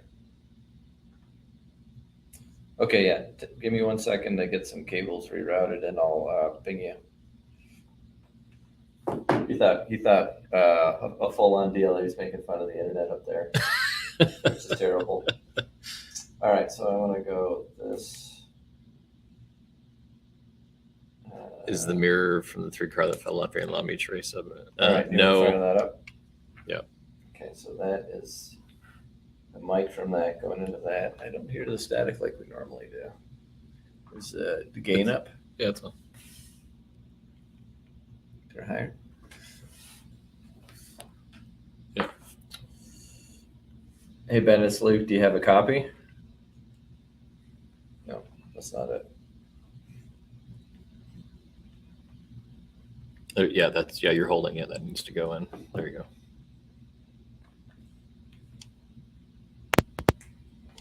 There you go. Sorry, Ben. Let's try again. You have a copy? Yep, I got you. Yeah, 171. I see a window. Yeah, we got you. So we're here in Huntersville watching the race. I see we're sitting P2, 1.5 back from the 14 car. Everyone followed us in on that move with the alternative strategy. What are your thoughts on where we are and what's going on? Really, unless there's a poorly timed yellow or one that shakes up the strategy, we're racing 14 and actually the 9 here for the podium. The 14 car, like the whole weekend, has had some pace on us, but at least we got them to react to our strategy, and hopefully these long stints play into the strength of our car being good on tires. The 9 car, due to kind of a pace deficit that they've had the whole event, elected to stay out long and lucked out by not having a full course yellow in there. They have a gap that should get them up to 3rd and may make them part of the race here towards the end. Yeah, copy of that. So their gap's currently 26 seconds versus us. So they definitely lost a lot of time running long on that first stint. Yeah, it really comes down to their fuel. They have about a 20-second fill time advantage against us and the cars around us. So realistically, if the race were to end after the next pit stop, they would end up P3, but right behind us in the Lexus. So they took a strategy that works for them if they have a lack of pace, and a well-timed yellow for them could be really beneficial as well. Yeah, copy. How do you think you feel about our pace relative to the Mercedes and the Aston? Got the 5 car behind and the 24, 5 back. We've been tracking a gearbox issue for the Mercedes, so they're having to manage their car a bit. I think that's why you're seeing them running the high 17s and 18s, 1 minute 18 second range. And as a result, they're holding up the Aston as well. So that's a bit of a fortunate shift of luck for us relative to those 2 cars. And the Mercedes would be able to race us as well. They're having a tough day in terms of car reliability. Cool. Yeah, copy, Ben. Okay. Yeah, no, thanks. I forgot about the fuel advantage that the 9's going to have by running long and having much fuller tank than we have now. So, yep. No, thanks for that. Okay, well, cool. We'll let you get back to it, but yeah, we'll probably bug you later. Thanks for the update. Yep, absolutely. Talk to you guys. Maybe you need to sit here and swap my cables because I'm not able to figure it out. Yeah, I got to do that. Okay. There's a lot of high-tech stuff going on here. There are. Okay, Italy, Canada, all calling in. So Ben was talking about how crap the internet is up there, and I can attest it's terrible. So just it's incredible how much we all rely on the internet for everything, including racing. So yeah, they've had a tough weekend dealing with that for sure. But yeah, so what Ben was talking about, that is the 9 car, right? So they're currently 27 seconds back, but they just filled up, so they have a much fuller tank. And because the pit stops are really a function of fuel, like fuel's your slowest part, you can make up a lot of time in the pits by having to fill less. So for example, if there was a full course yellow right now and everyone came in to pit, the 9 would have it like a 20 second faster stop, because they have a lot less fuel to put in their tank till they fill. So that's what it's referring to now. So to get a better feel for where the 9 truly is you would subtract about 20 seconds from that gap. So, you see that gap is reading 26, we'll call it 26 seconds. You subtract 20 from that, it will be about 6 seconds. So that would show them running about third. But what Ben is saying is that the pace of the 9 all weekend has been off a little bit.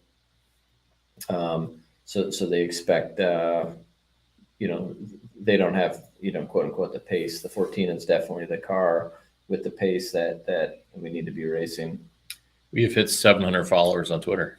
That's pretty exciting. Okay.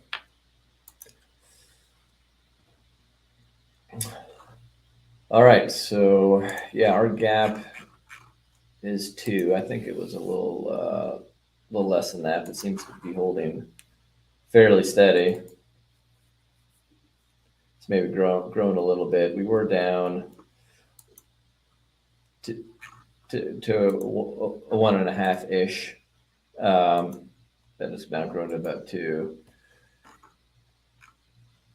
So lap time wise, we're running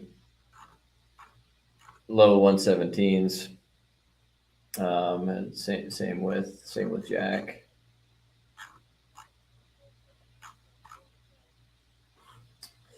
So some chatter on the radio about rain tires, and that they're noticing that the Penske guys are getting rains out. Did you see how bright that just got? Oh yeah.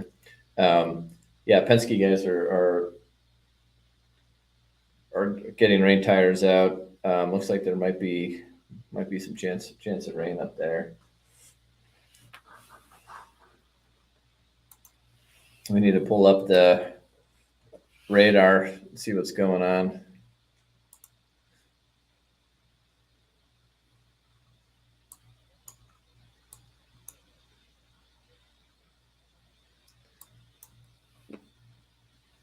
Is it right by here?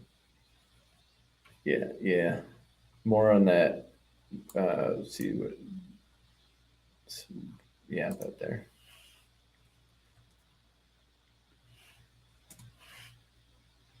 Type in Tyrone. Yeah.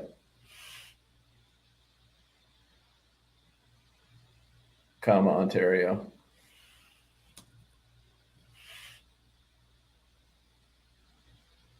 Try Bowmanville. You don't have an R. Do you have an R there?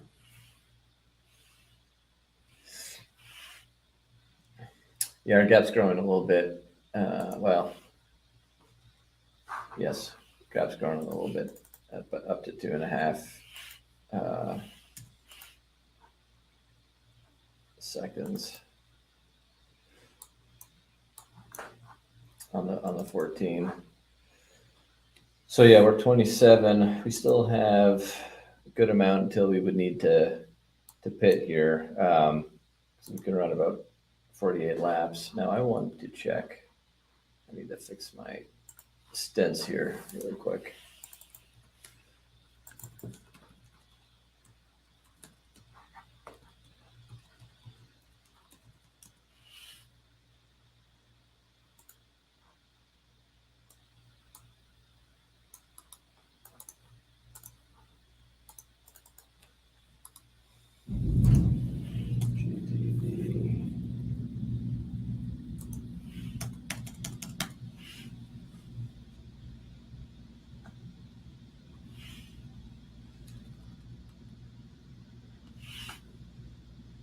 Bowman Bell, Ontario is not in their system for whatever reason. So not on the National Weather Service database.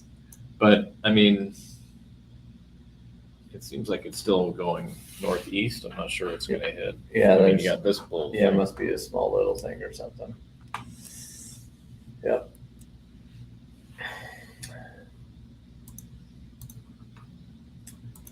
Yeah, so we are basically, there's one more stop needed for this. Is all we need, and because we pit early, our window's pretty tight. We pitted kind of early on in the window versus going late.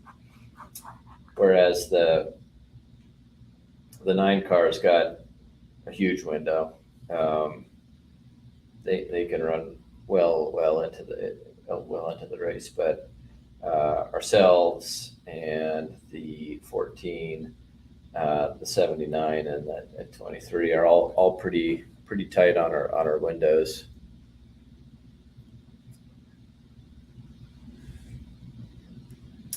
Okay, so the gap is closed a bit, half a second.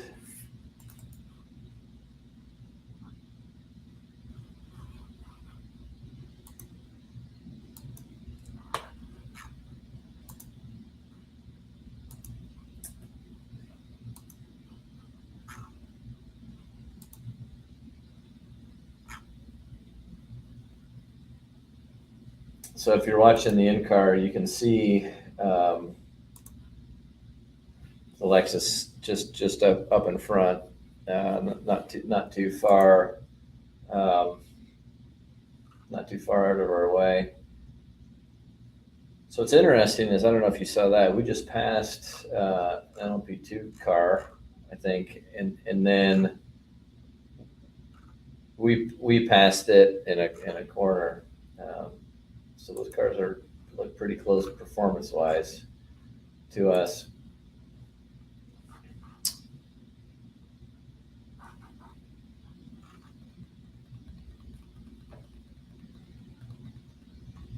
Yeah, those of you that were on Twitter the last couple of days, I posted a picture of our guys standing around the car saying they were horrible professional models. They were modeling these socks that are designed to look like our car, and Heel Tread, I think, is what the name of the company is. And again, this is through either Ben or GM. Has nothing to do with us. Ben sponsor. Ben, yeah. So I went to their website. They actually have some pretty cool socks, but they have like airplanes, old airplane, World War II airplanes, race cars, new cars, old cars, and they'll model the livery of certain iconic cars onto socks. So that was pretty cool. So that's what they were getting pictures for, and everyone seemed to really enjoy them because they were hamming it up. But I think that I want a pair. They're cool. Yeah, I want to find a pair. I'm a sock guy. I like socks. We need to figure out how to get those. Yeah. What length socks do you like? 6 inches. Yeah. I like the old or the dad ones that are down low, but I have thick legs, so if I wear 6-inch socks, I look funny. I'll do 4 to 6. I do love compression socks, like all the way like to the bottom of your knees. I love those. Yeah, we know that. You order those for the Le Mans. That's broadcast. right, and I didn't fall asleep. Brandon laid into you for that. All right, so we have a few comments here. Yeah, they're asking for like the wheel nut from Long Beach. The poster, yeah. So this poster behind us, this is a Richard Prince picture, isn't it? It's a Richard Prince picture. It is on the internet. You can grab it if you want. And I think it's a high enough quality image you can blow it up. Yeah. If it's for your personal use, you can blow it up and print it. I'd found some quick printing place. This is actually like a fathead material, like a low tack vinyl. So it's just a giant sticker, more or less. And we also screwed up the drywall behind it, so it covered that really nicely too. But yeah, Richard Prince has been taking pictures of For full course yellow, by the way. GTD Pro lead cars. Let's see what happens. Aston Martin.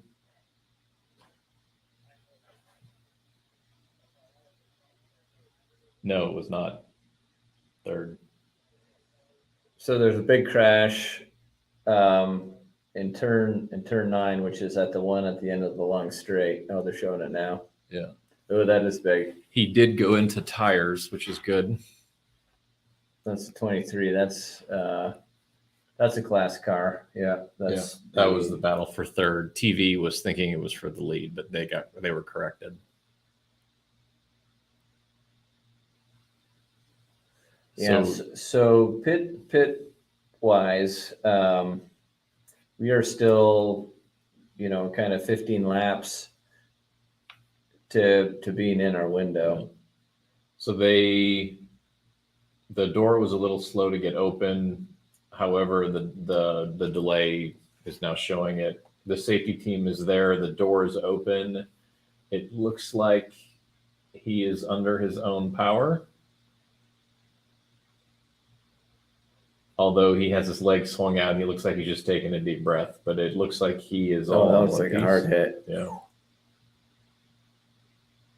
Yeah. So they're saying they may have to rebuild a tire wall, which I don't know.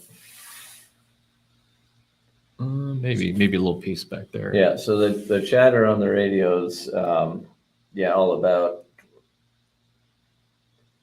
if this is going to be able to pit now and make it. I really don't think it is, because we're basically 15 laps from being in the window. Yeah, he was fighting the Mercedes, and they touched, and he did a full 360 and went in head first. Oh, here they're showing it here. Here's. Whoa.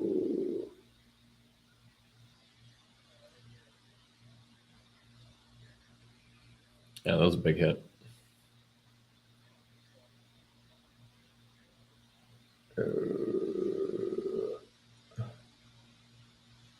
Wow, that's big. Yeah, that's big. That's a very fast part of the track. Yep. Aston Martin has had an expensive weekend across the board. So they got their car wrecked in Italy too. Although I don't know what team it was technically, but.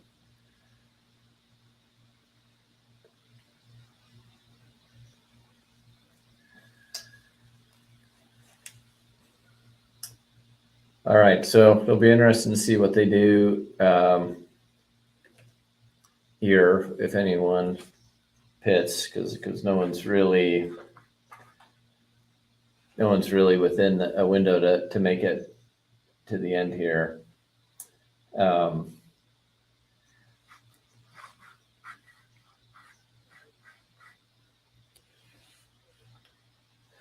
right, so they just called. The pits are open for prototypes. So the way that works in IMSA is they'll pit the prototypes on one lap, and then it's the following lap that they open the pits for the GT cars.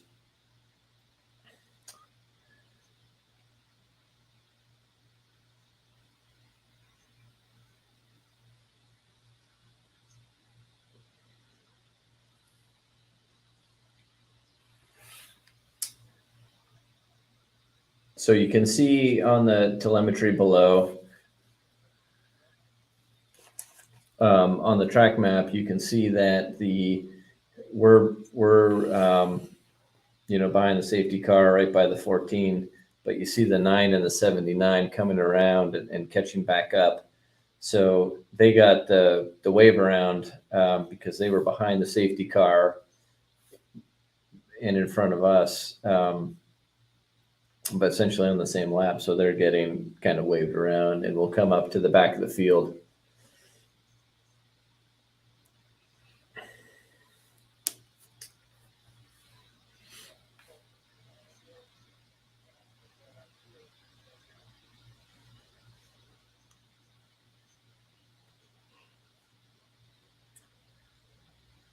So again, I don't expect anyone in our class to be pitting, but I could certainly be wrong.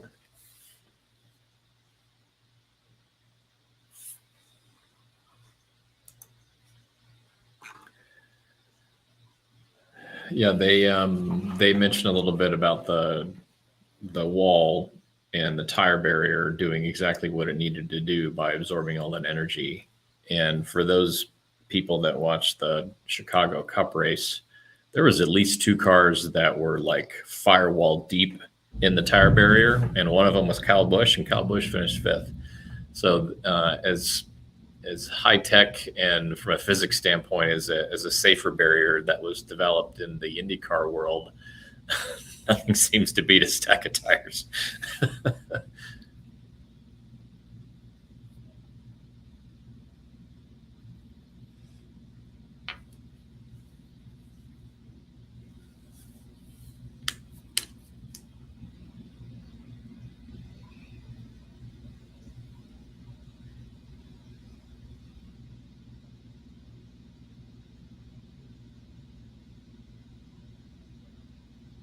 All right, so pits are open.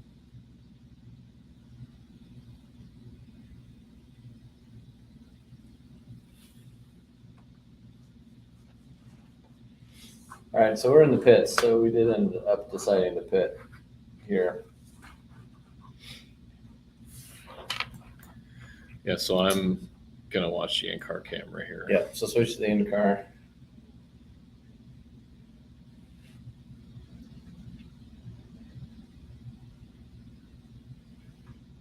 So we are in. Did the Lexus go in, I wonder? The 9 is in. I think the 79 is in. The 14 is in. Everyone's in. Yeah, so everyone. Yeah, they passed a box truck that was on the racetrack, so I think they brought a whole new stack of tires out.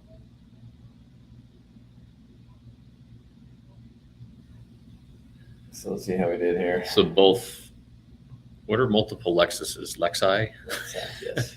So the Lexi are in front of us. Antonio's staying in. Tires are getting put on. And again, I'm watching the in-car camera right now. Okay, so pick complete. The 14 changed drivers. We stuck with Antonio. Tear off comes off. And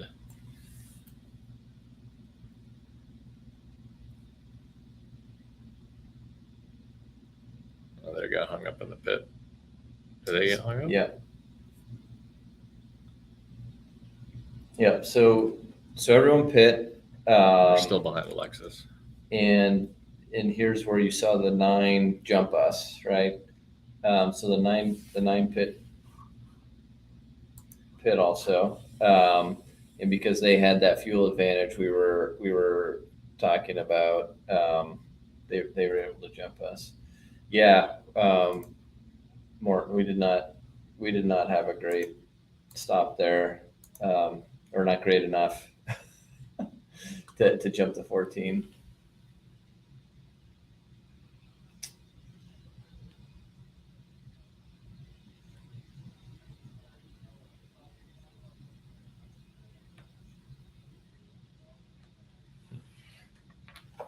So it'll be interesting to see if this track's.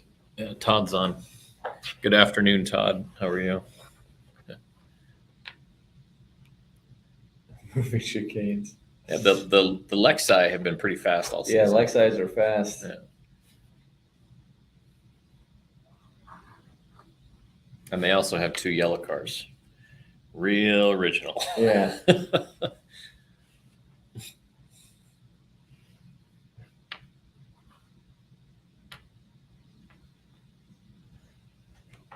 Yeah. Okay, so we've cycled the third. Yeah. So this is showing we're about nine short on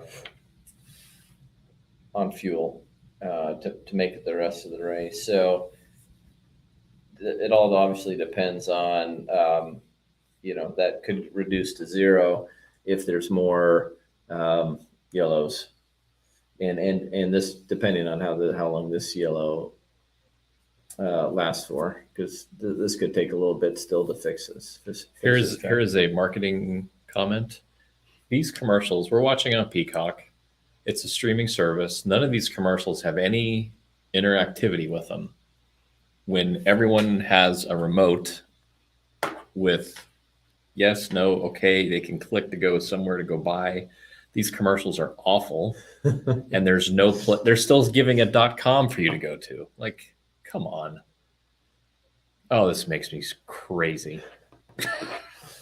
Sorry. Yeah, so let's see if we can get a look at how that track's looking. How long this repair's looking.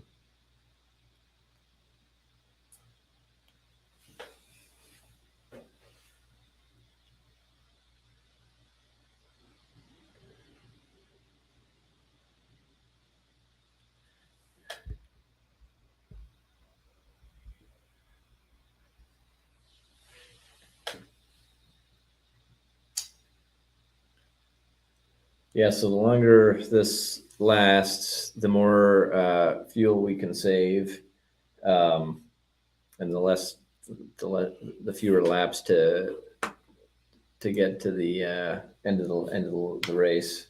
Oh, Yeah.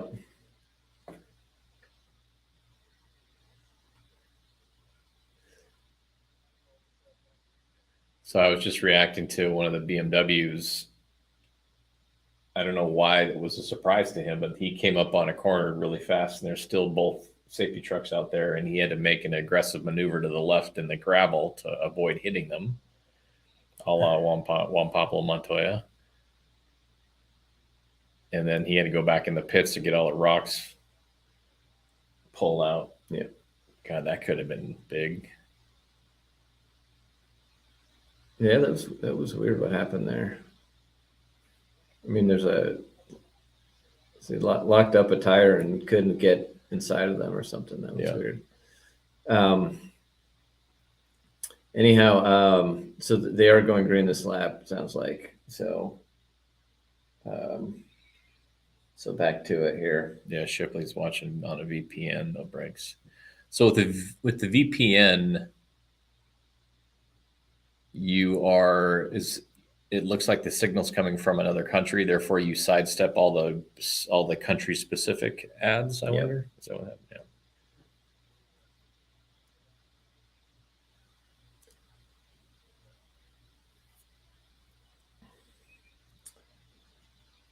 All right, so we are third, all bunched up with our competitors. Let's see if there's. So legitimately, we are 3 cars on track, no GTM cars in between us. All stacked up 9, 14, 3. So it'll be exciting. Little bit of racing here. Definitely tune into the in-car. We'll keep an eye to see how we're doing. And again, if you're not on the in-car, IMSA.com/TV live and scroll down, and you can find pick the Corvette to watch. So wow, that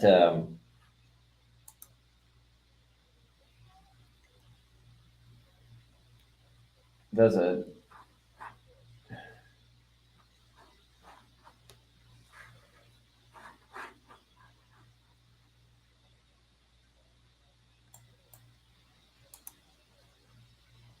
Can you snooze that? Yeah.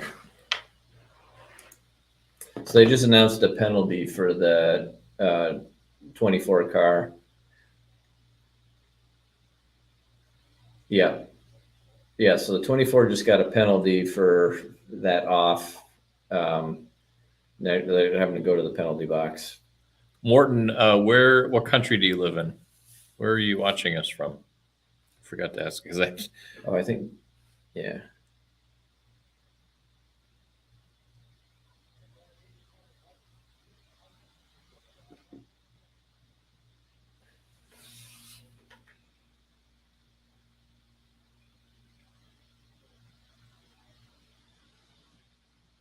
Oh, they're showing the restart right now.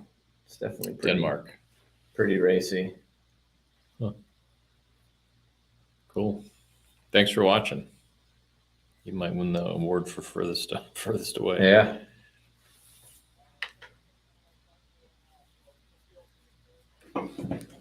So the 14. So watch the TV, guys. The 14 and the 9 race going into one and went off the track. We know, and we passed them. So we are in the lead. So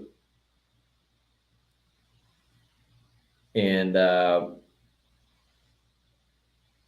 in the 14's in the pits. So the 14 got into trouble. He's got some damage. He's in the pits. In the 9's, we got a 2-second lead on the 9. So there we are in the lead. And are we good to go, or do we have to go one more for fuel? Well, depending, it's close.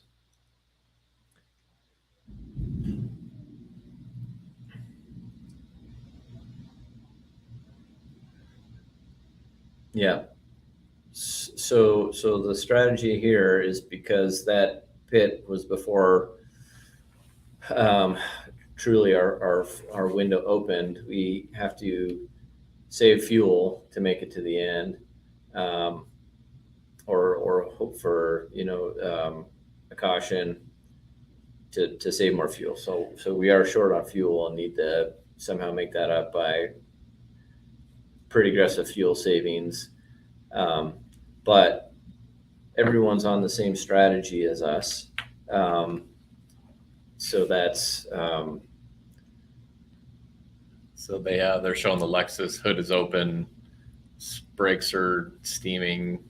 So they probably ripped the underside of the nose off, I would imagine, digging in the grass. Maybe. Could be radiator or something too. Got something in the radiator, have a leak.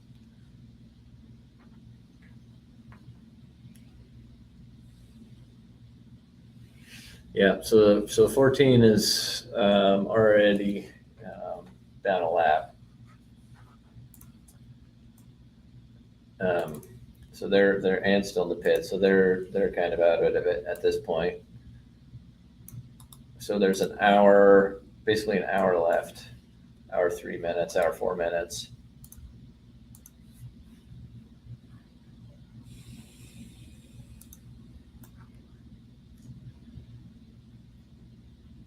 So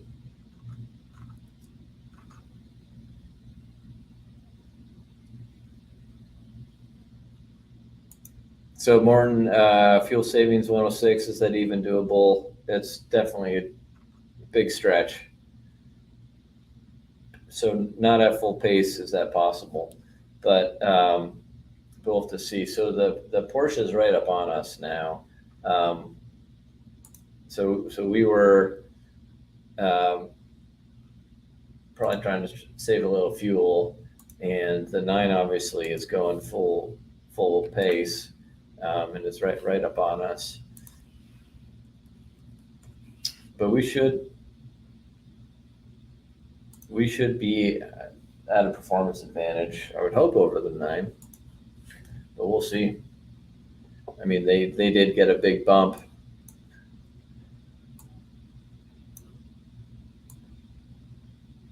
So if you look at the in-car, we're in a boatload of traffic right now. A bunch of GT cars in front of us. A huge amount of GT cars in front of us.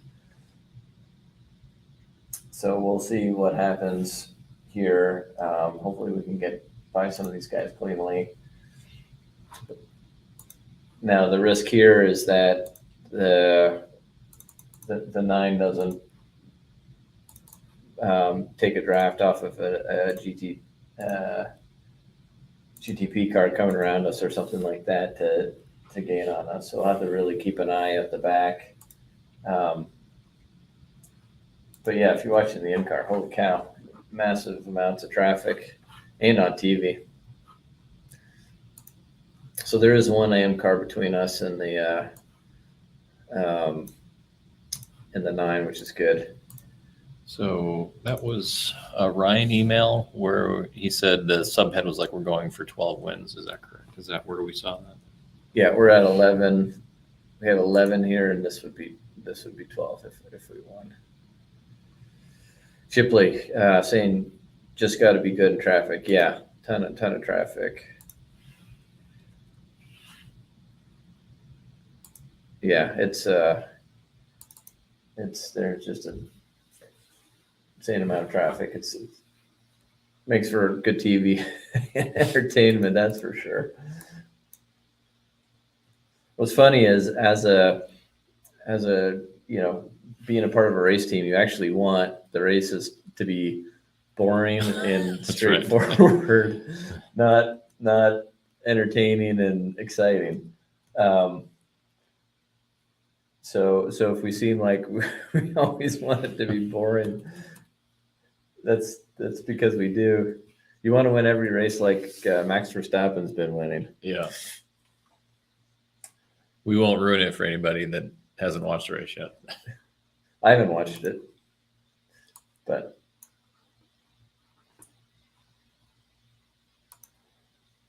yeah, so not a lot of movement in position here with all this traffic. Everyone's kind of just holding steady. I'm looking at line crossing stuff. This does have Patrick Pillet right behind us in the 9, and I'm sure they're super hungry for a win too. They haven't had a they won Sebring, but have had a pretty tough season.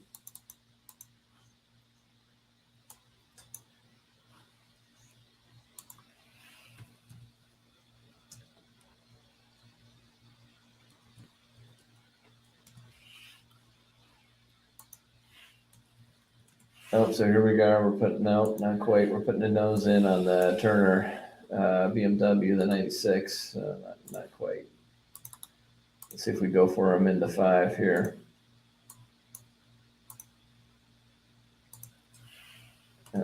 They seem to open up a bit on us on 5.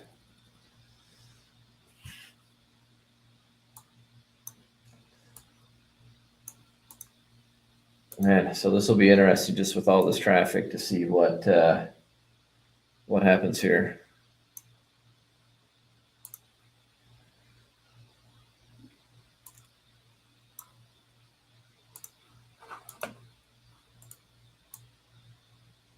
So our gap's showing second. No cars in between. This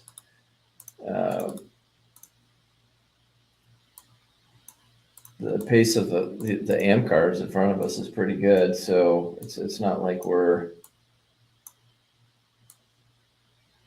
can just drive around them.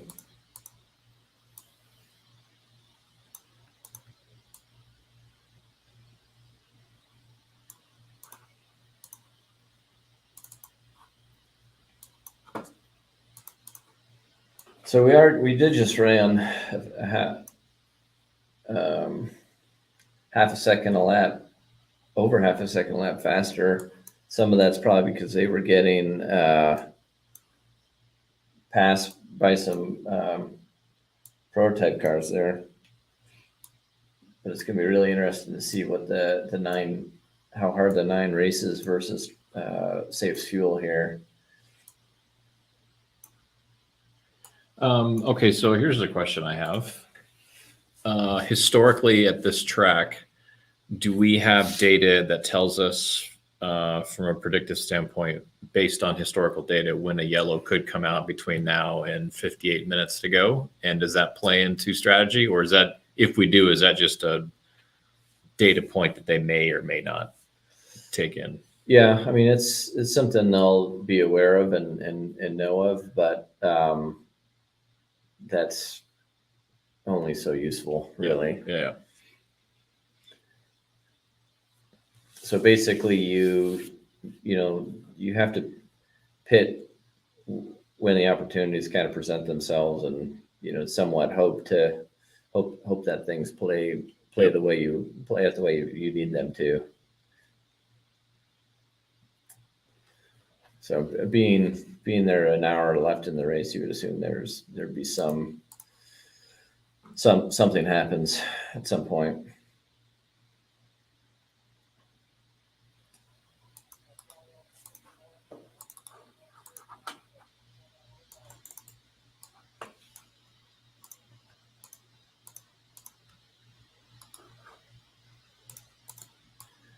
So over the past few laps,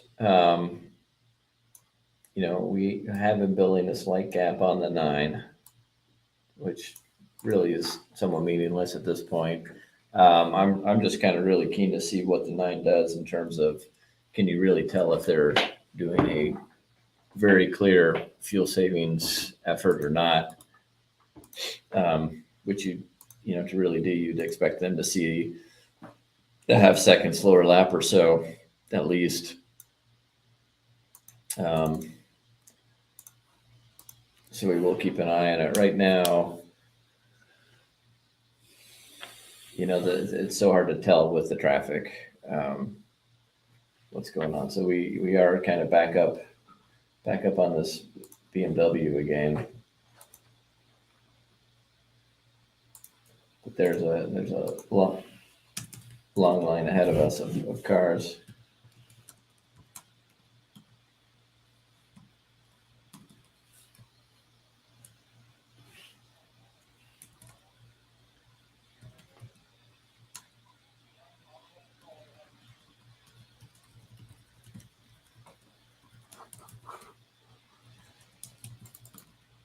Yes, let's Bill Oberlin is in front. I think Bill's the one who had that big crash at Watkins Glen. He was, yeah. I think he's the winningest IMSA driver, active IMSA driver.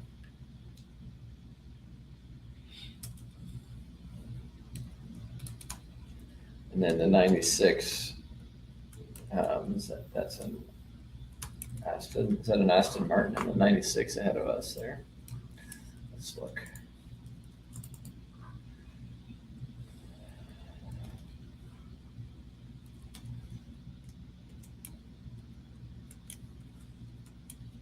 No, that's a BMW too. So 2 BMWs. Oh, so Bill just passed. So that was Bill just passed the 96. That's 4th position.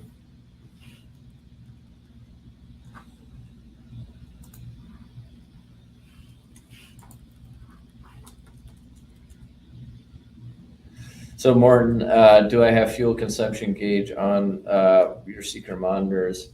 I don't at the moment. I'm using HH to kind of look at the stints, but I do have access to that app and should probably honestly pull that up. He said your secret monitors. My Seeker monitors. There's a lot of secret stuff going on. So full course yellow, by the way. Some instant here, so this will help with fuel numbers.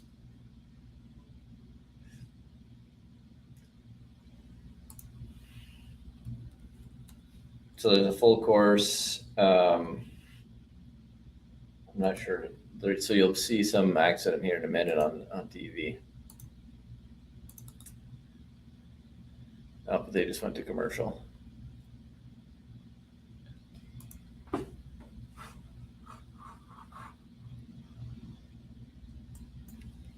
Oh, there it is. That's in 10. So the final turn before the straight, there's a spin.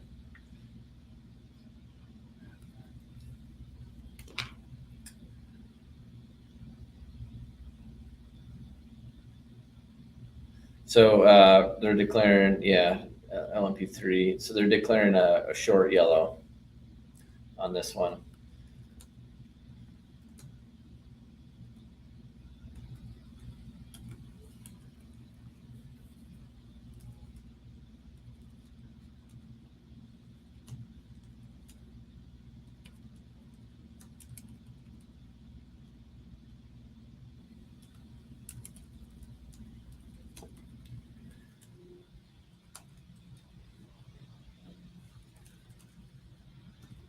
So they're talking in a lot of detail about pass arounds and things like that, to make sure we correctly follow any wave around, and things like that. But I think we're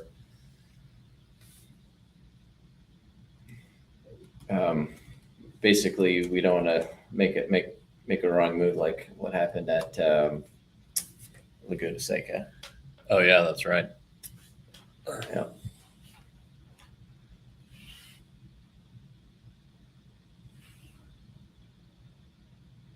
So this is obviously good for fuel. I think we'll see here shortly if we're going to be good or not.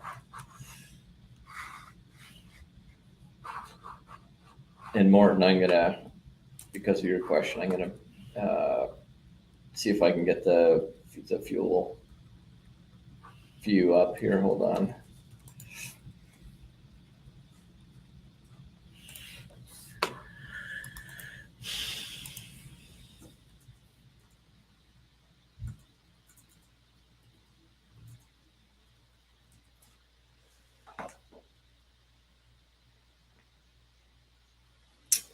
Yeah, Morton, the fuels being the fuel strategist is a pretty stressful thing for sure.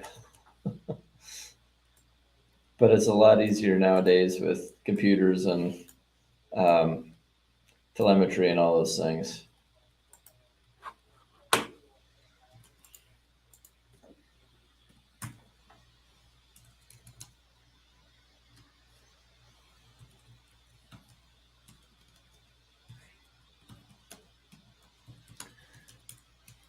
Yep. So they're on race radio. They're calling the class splits, making sure they get everyone.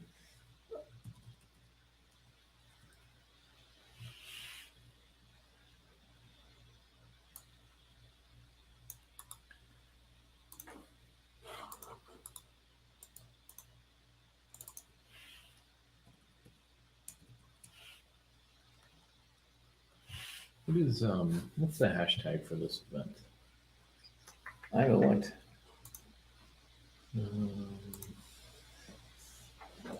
So 48 minutes left. I'm gonna think we're probably be good on fuel. Maybe it's going to require a bit of savings, but we should be able to make it now.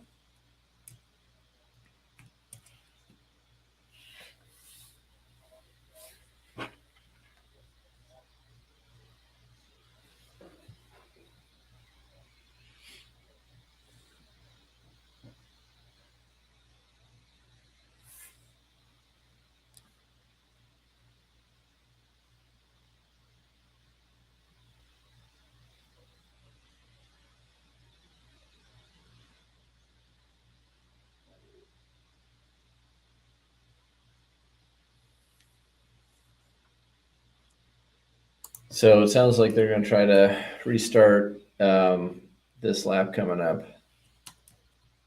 Oh, and Morton's saying, you'll blame the computer if it's wrong again. Yeah. Yeah, but you got to put the right numbers into the computer for it to be right.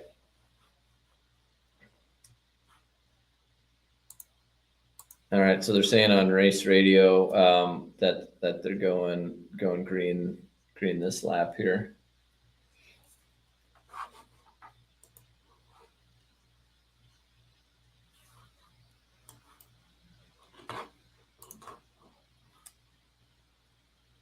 So the 14's basically, I don't know if they've retired, but still showing in the pits.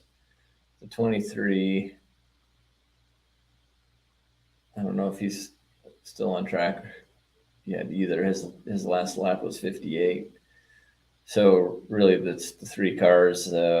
It's us, the FAF, Porsche behind us, and then the WeatherTech, Mercedes in third.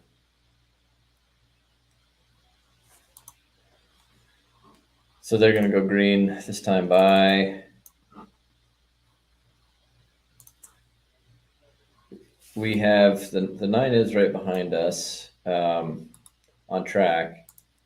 But then I think there's a few cars before the 79.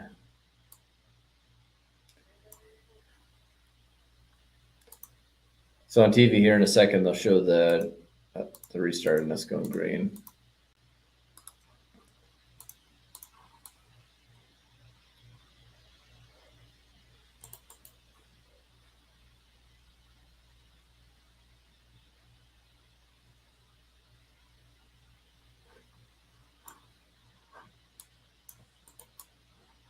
So again, we're behind a bunch of GT AM cars. That didn't change at all. But yeah, definitely should be, again, quite a bit of traffic, which should make watching the in-car pretty exciting. So on the in-car, yeah, you can kind of see him coming up to 10 now, getting ready for the restart, and there they go.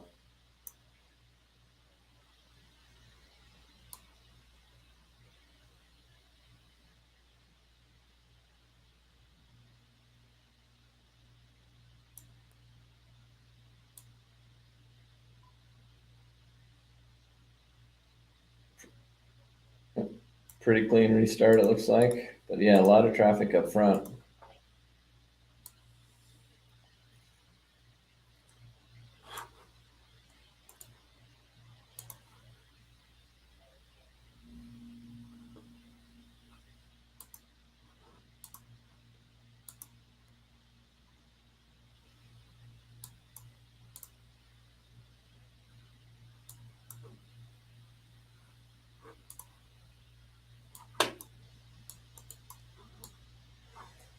All right, so here we are, we're under 45 minutes left. Gonna definitely be stretching this out. So those of you who are newer to join, it's been a pretty quick race so far. Basically, what we did is we came in and pit early due to being in a lot of traffic and trying to get some free. It's a good track position. We did that. Everyone followed us in, so we kind of got off strategy super early. But then a bit later on, there was a full course yellow, and then that allowed the 9 to jump us and get into the lead. But then the big excitement was the 9 and the 14 getting into each other on a restart. Yeah, that was big. The 14 Lexus was definitely the class of the field. He went off track. Looks like he hit his nose pretty hard in the grass. Did some damage. They had to pit. And then the 9 went off track also. We were able to get around. And then now we are running 42 minutes left in the race, ahead of the 9. And I think should be good on fuel now. So it's just hard racing from here on in. Hopefully we can hold off the 9. And are they going to basically give him a fuel number to hit until we get maybe even more in the comfort zone and Yes. then go full ridge? Yes. Yeah. So because of that last yellow, I think we're going to be pretty good. Oh, look at this. Nice. Showing the. Trying to get a buffer in there. Yeah.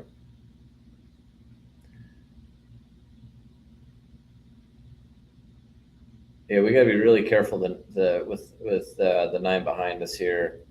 Oh.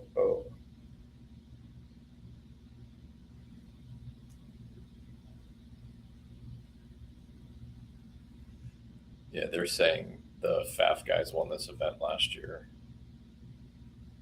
Oh, did they? Yeah. So this is a home track for Right. for the FAF guys. Yeah, they're Yep. based out of Toronto. And Toronto or Toronto? Toronto.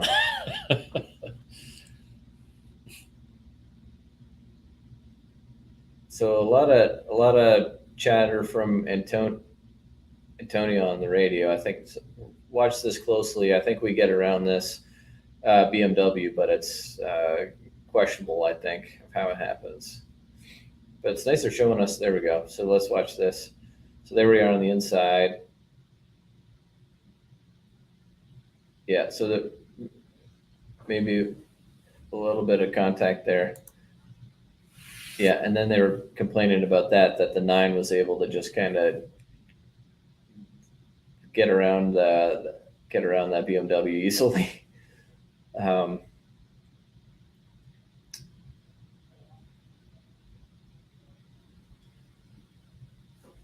So let's see what happens now. Showing a 1 second gap. It'd be nice to get a couple cars in between us and the 9 for sure. So there's a bit of space in front. So these next few lap times will be interesting to watch. Should get us give us a bit of insight into true pace. So where are we now?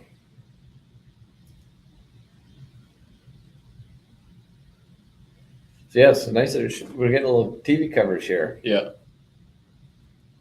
So now we're showing the AM class. Yeah, that would be good to get, especially getting a win at the Chevrolet Grand Prix. That's right.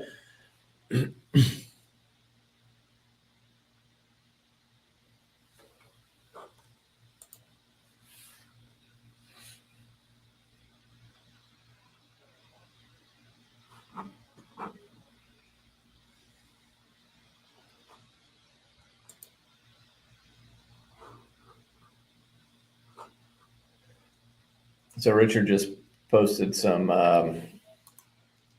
pictures from Monza. If you wanted to take a look.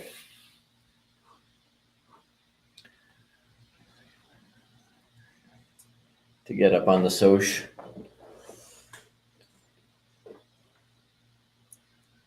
All right. 39 minutes left. Yeah, we opened up about a second gap. So yeah, so that's a bit of room. Really like to pass another car to get some space. You see this one?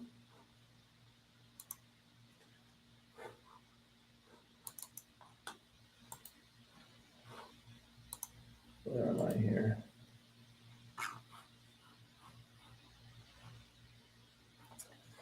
So yeah, those last 2 laps we were running better pace than the 9, which is good. By a tenth, or that lap was a tenth. See what this lap is here.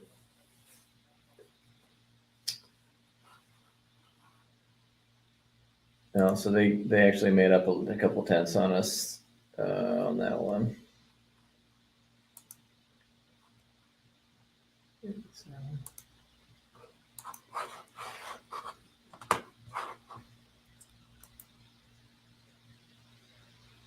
Oh. Yeah. Now I'm envious of the VPN people. These things are terrible. Oh, the commercials. Those commercials are awful. So Morton is fuel saving in Garcia's vocabulary. Yeah, and quite frankly, like the great drivers can do incredible things while saving fuel. And Garcia's one of those.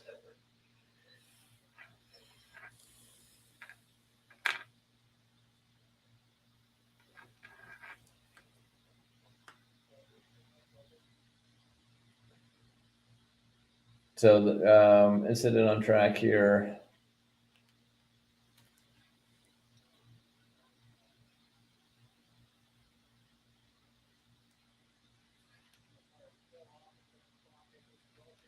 Yeah, there's a car off turn 5, but no yellow. And car BMW. No, there. Oh yeah. So if you watch the in car, is my in car not live? So Did something happen to the Porsche? No.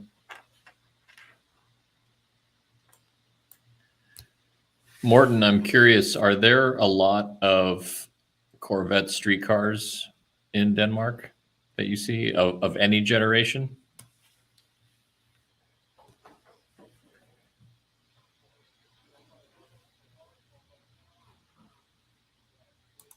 yeah, full course. So they're going full course yellow, and calling it a short yellow though.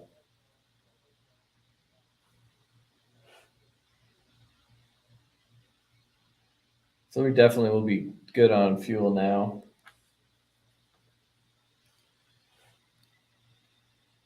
There it is. Yeah, it was right in front of us. Yeah, so I just showed it on the in car. I just saw it. So the two cars right in front of us got into each other in 5, which is the hairpin corner,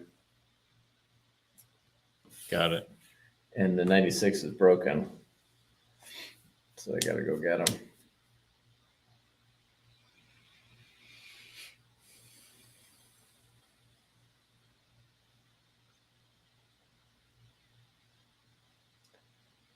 All right, 35 minutes to go. So they're calling it a short yellow.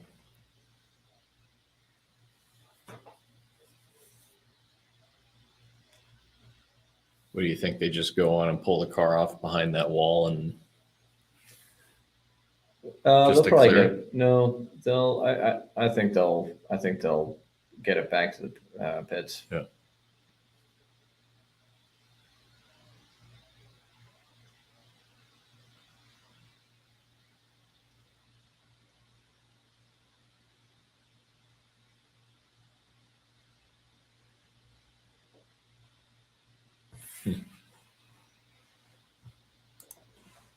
Yeah. So the GTD AM leader is behind us, but we have all these GT cars in front of us. All these GT cars in front of us will get a pass around. So that'll be good because that'll get them all of our way.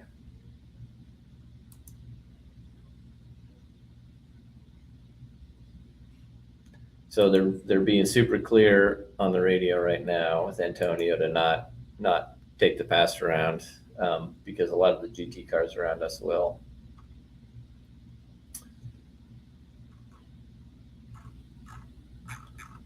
So we are going to end up being the first car behind the safety car, but then they'll do the class split and things like that.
All right, 32 minutes left.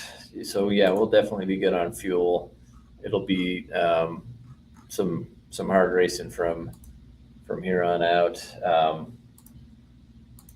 Looks like we're pretty close lap time wise with the 9, so it's really going to just be a good hard battle, hopefully.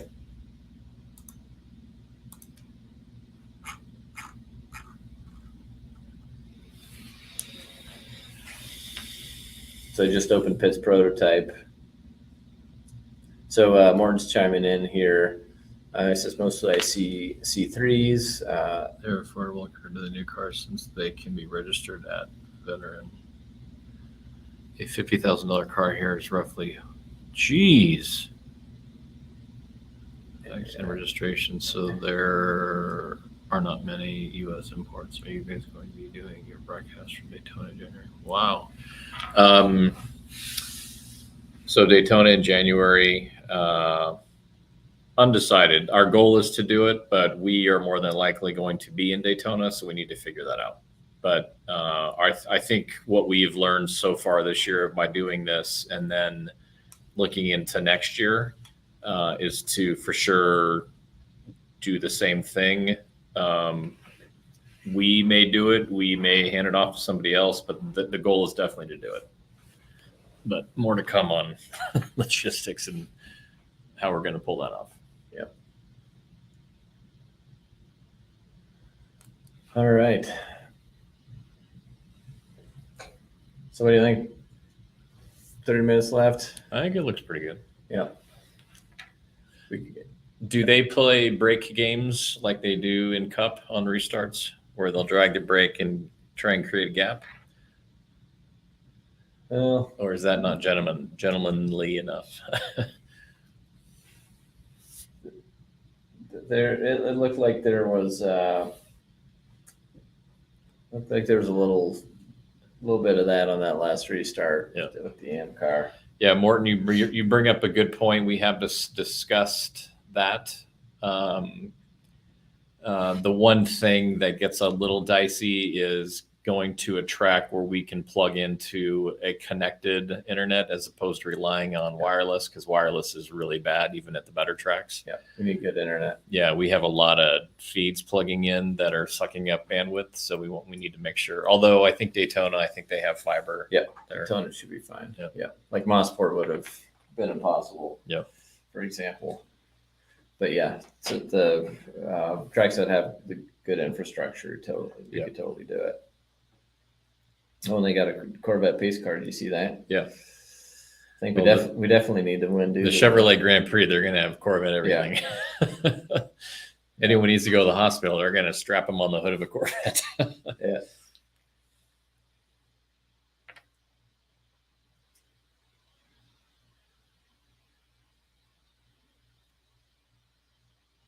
Yeah, so this is going to be an exciting. Starlink is an option. Yeah, absolutely. I think what we're doing still might be a bit much for Starlink. We do have in the engineering trailer at the track. We do have Starlink. We may have two of them actually. One on both trailers. I know we have one for sure on one trailer. But yeah, we do use Starlink.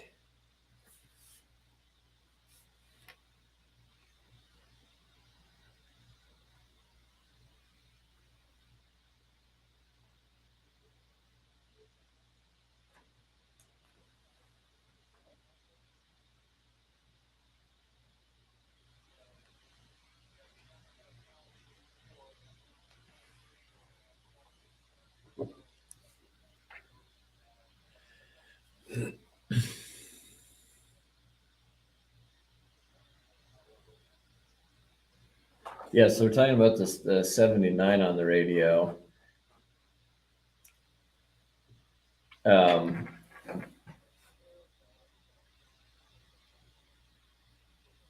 Yeah, the 79 had a penalty for not being so friendly on a restart, but they're kind of back in it now. They are. So Patrick Pillay in the 9 is right behind us. Then there's two cars and then the 79. But after they're about to do the class split, so they might, with the class split, I think that'll might put us right behind the 9. So let's watch this.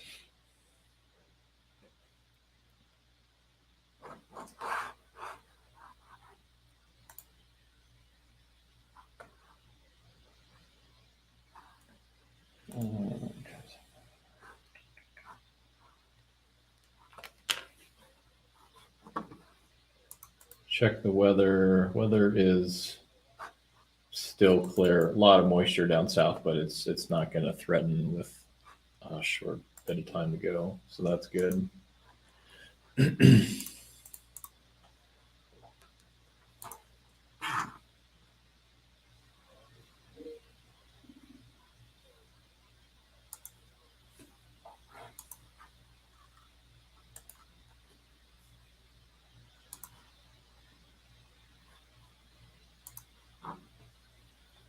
And we have 26 minutes left. 26, and there's a 2-second delay. Yep. So they're doing the class splits now.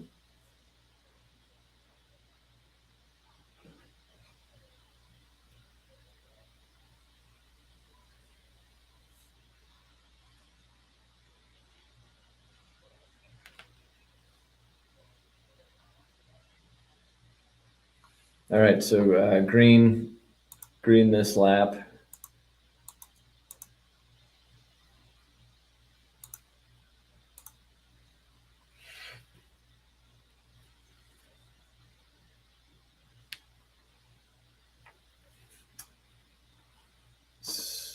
Okay, yeah. All right. So yeah, so we are all lined up.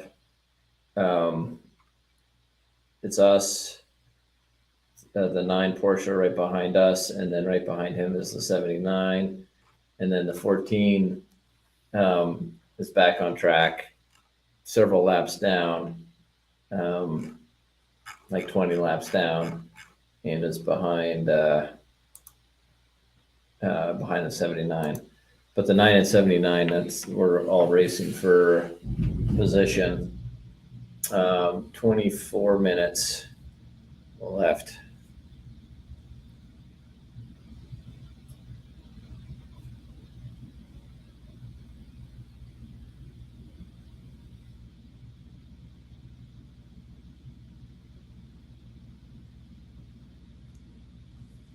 So yeah, the class is all split. So what they do under cautions is they get everyone lined up in their specific classes, so everyone's racing each other and it's not all jumbled up. So they cycle people around to get that done. And this was basically the new process they had in Le Mans that took forever. Well, Le Mans whack. So Le Mans adapted basically what they do in IMSA. Right. Yeah, but this is how they typically do it in IMSA. Yep. It works great when you're on a shorter track length, but instead of driving halfway around France. yeah.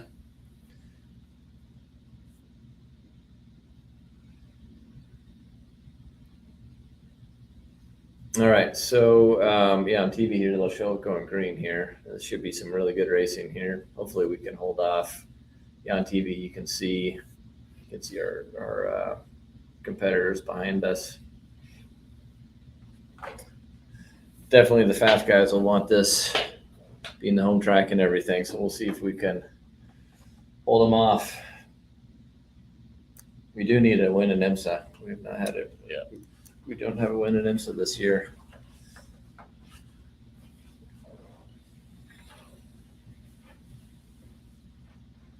We've had our opportunities.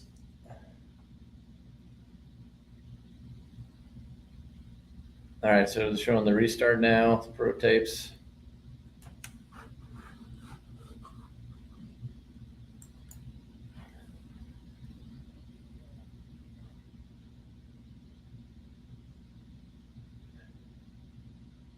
Oh, there's a prototype off.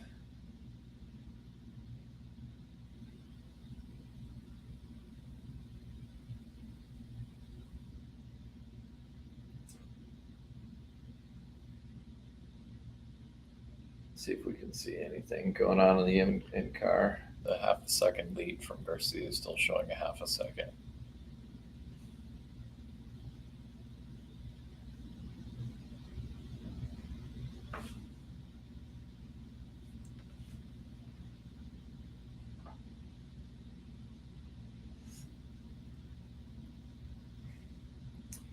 All right, so we're holding our lead. They're not showing it anywhere, but we're holding our, looks like a 1 second, 1.3 second right now.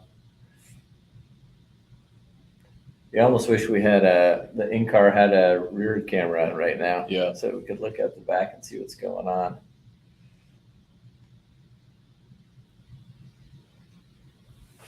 Might need to work on that to see if we can tap in from our camera, our rear camera. That would be pretty Yeah. cool. Yeah,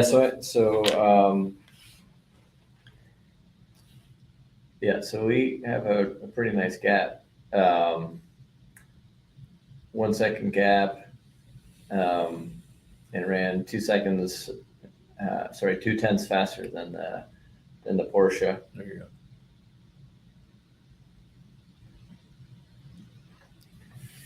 And what's also nice is we're clear up front on traffic. Yeah.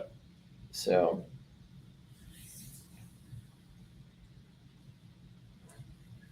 Yeah, there's a okay delay. So TV is showing 21:36 left, and official time is 20 minutes, 17 seconds, 10 16, seconds. 15. So just about almost 20 seconds on the nose left, or 20 minutes on the nose left.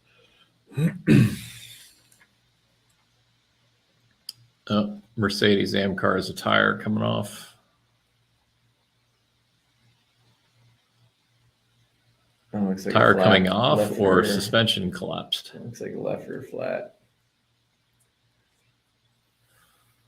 Yep. All right, so we just ran a 17.2. The Porsche ran a 17.3, so it just a titch off.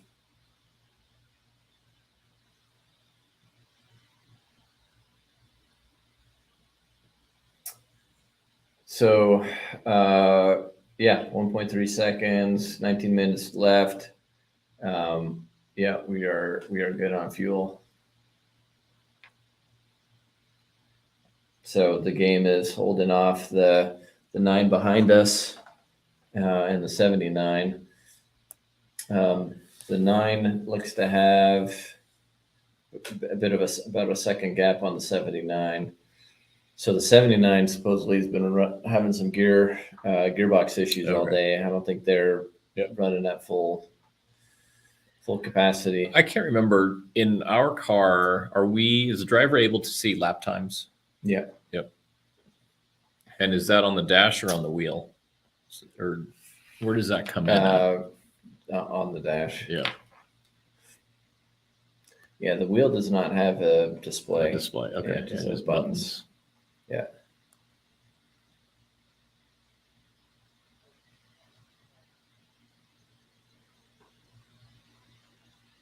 All right. So that lap.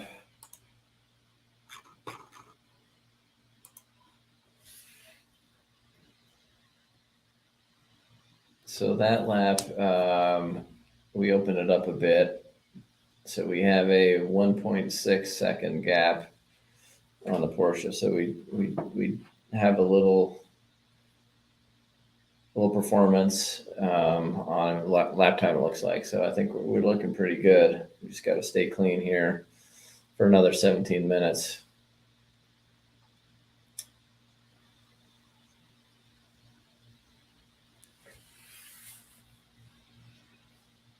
I want to rewatch that 9 and 14 spin or off and figure out who we need to go and thank. Put on a Christmas card list. Was it the 14 or was it the 9? I can't remember who was on the inside. Yeah. But yeah, that's what really helped us out to get to the front here. Man, these laps go by quick. So that time the Porsche ran a bit quicker than us. We ran a 17.1.2. They ran a 17.08. Gaps just under a second and a half. So they're both full gas, giving it everything they've got. Yeah. Trying to hold this gap. Yeah, we so Matt at the shop, he sent me pictures last week, and we'll be sharing some of those coming up. But the full size Le Mans winning trophy finally made it back to Michigan, so he got pictures of that, and we'll be posting those. But if you remember back, the trophies the drivers were holding up on the during the ceremony, where they were maybe 18 inches tall. Those were the driver trophies, but then the team trophy, I think we posted one picture of it on top of the car in the garage at the end of the day. But that exact trophy has made it back to Michigan. So it's been, I don't even know if they cleaned it off. I hope they didn't clean it off. But yeah, it'll be going in our conference room with all our other trophies.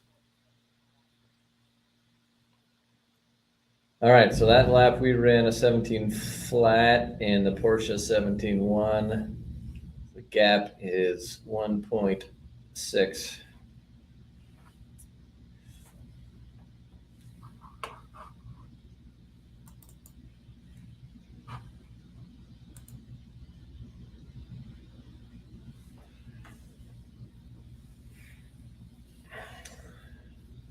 So the LMP cars are coming up on us here. They're probably going to get us somewhere on this next lap. So we're going through 8, 9, 10 right now, which you guys can also see on the telemetry in the bottom. But you can see there's us, the 9, but then behind it you see that star-shaped car. That's the overall race leader. So we're going to start getting passed by the GTP cars here in a minute. So hopefully that goes well. Oh yeah, Morton says watching the onboard car on the 9 with some trepidation. Yeah. That's probably a better view than watching the 3 in car, because you can kind of see what's happening at the back. In fact, I'm gonna switch to that. It's a good idea.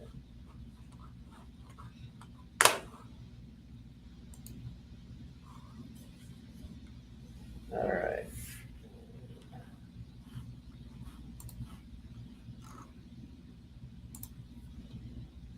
So yeah, if you guys aren't watching in-car, IMSA.com/TV live is a good one to watch. Watching in-car. So yeah, typically we've been watching the Chevy, but watching, is there a Porsche one? There it is. Yeah. Watching the number 9 Porsche will be really good too, because you can see it's loading. Oh, loads up above. There we go. I got to go through the commercial. So Stephen, King of Spain, is going to bring home the long-awaited IMSA win. Yeah, hopefully. Yeah, Antonio's been in the car most of the race. Yep. So Jordan drove really just over 30 minutes, and because we did that early stop, and then Antonio's been in since then. So Antonio's been in the car quite a long time. So yeah, great call on watching from the 9 car. Yeah, I like that. the races go by quick when we're not leading, but then when we're leading, at least for me, Oh yeah, they take forever. yeah. Yeah, so that time was these laps are a bit slower, and that's because we're getting passed and in traffic. So that lap was a 17.48. But we've been able to be more efficient than the Porsche through getting past, and have now opened up almost a 3-second gap. So it's awesome. Yeah, what We're was just the about minimum? on 10 minutes to go. What is the minimum drive time for the drivers in these races, these lengths? It's super short. It is 10 minutes 10 minutes, yeah. in GTD Pro. Yeah. In GTD, it's 45. And is there a maximum drive time? Maximum. No maximum drive time. And what, Jordan drove like 11 minutes or No, something something like like that. that? It was over 30 minutes. Oh, okay. Yeah. Yep. So 3.3. Let's see. We're just about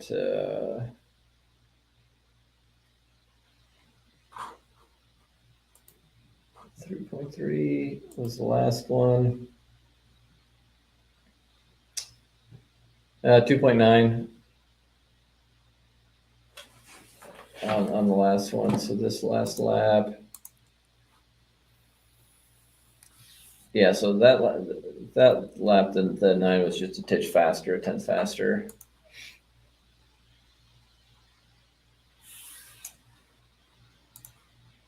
All right, so we look. There's still some traffic coming through potentially. Actually, no, I think that's all. Not for a bit. We're okay on traffic at the back for a little bit.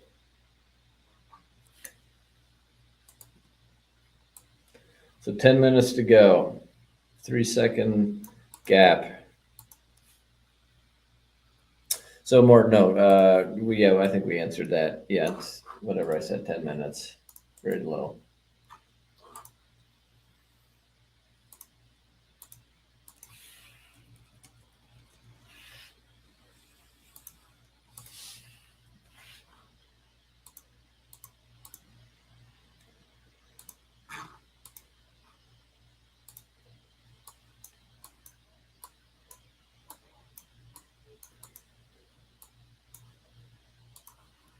All right, 17.4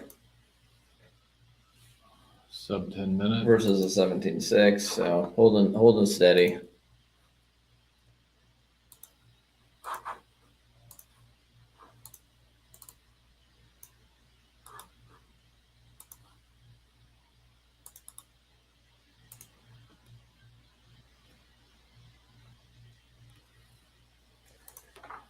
Yeah, so from the in-car, you can see what about 3 seconds looks like.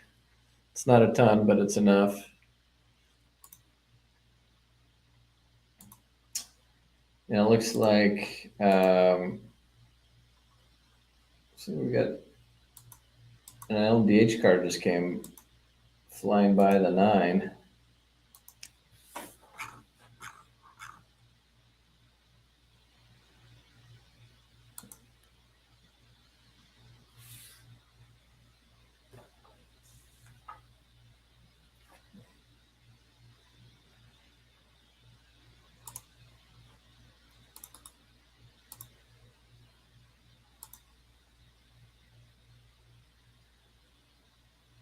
All right, 2:17.5s, both for us and Patrick.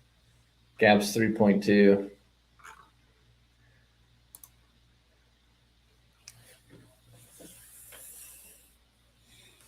So Antonio's been asking for lap time updates,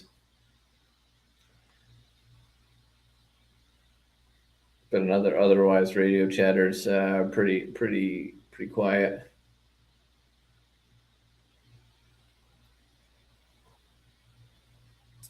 But so now we're down to 7 minutes. So not a ton of laps left.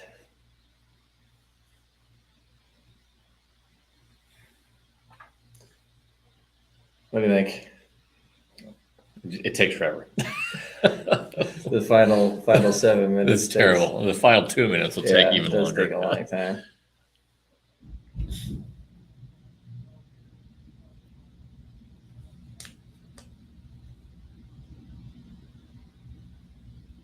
My wife and daughter made it okay to Miami. They're going on a cruise tomorrow without me. But this is a cruise for my youngest daughter's high school graduation. So this was her trip to go do that. Okay. All right, so another lap. We're down to like 6 laps or so to go. Gap's holding around 3. Yeah, so 6.5 minutes. I think we're looking pretty good.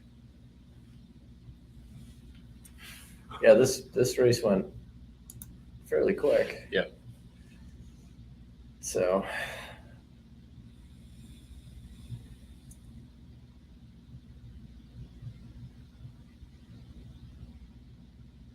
Whoa! Not some races. The doctors, the dentists are getting ornery. Oh, look at that. Oh.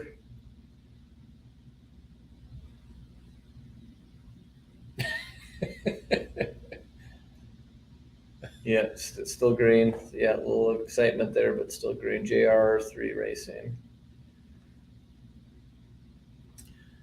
Thank you, Nicholas.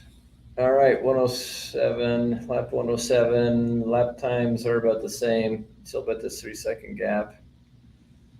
Almost a 5 minute. So just a handful, less than a handful of laps here. Oh, yeah, they're replaying it.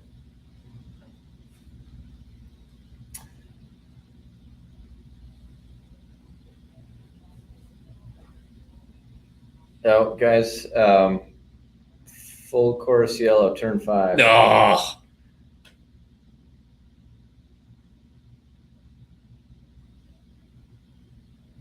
Yeah, but this could just mean they're They can just run gonna go Run it full out. course till the end of the race. yeah. What happened? Did you hear what happened? Well, they're gonna show it. Oh, they're saying turn 8. So turn 8's the one at the end of the long straightaway. Oh, Ganassi car. Yeah, they just showed it. Brake failure?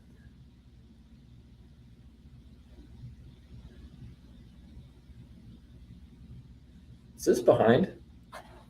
You seem to be. Yeah. There we go. All right, our TV got behind. Oh, yeah. So they're saying the GTP cars, they have to be in safe mode before they can touch them. Oh wow! Although it looks like someone's look at the brake marks all the way. Oh, yeah.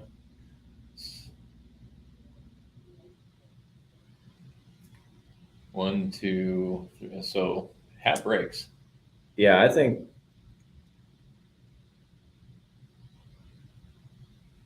I'm gonna guess this is it with 3 minutes and 45 seconds to go. Okay. Oh my gosh! Replay. Jeez. Wow. That was a big one. So he went wide to pass. Yeah, TV said 109 miles an hour. Then he got His off. touch. He's Brakes on are the useless grass. because he's on the grass, and then they, slows yeah. down, yeah. Whew.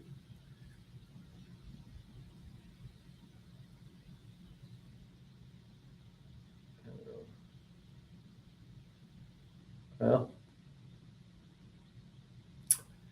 yeah, I think we're looking pretty good now. Yeah, they're saying that car might be the one that crashed at Spa that was rebuilt. So that car's been beat up pretty good. Yeah, they've had a rough year, a lot of wrecks. Yeah, so 250 left.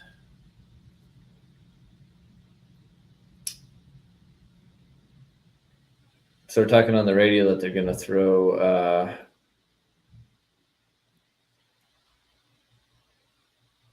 if they're going to throw the white flag or not. Okay, they're throwing a white flag.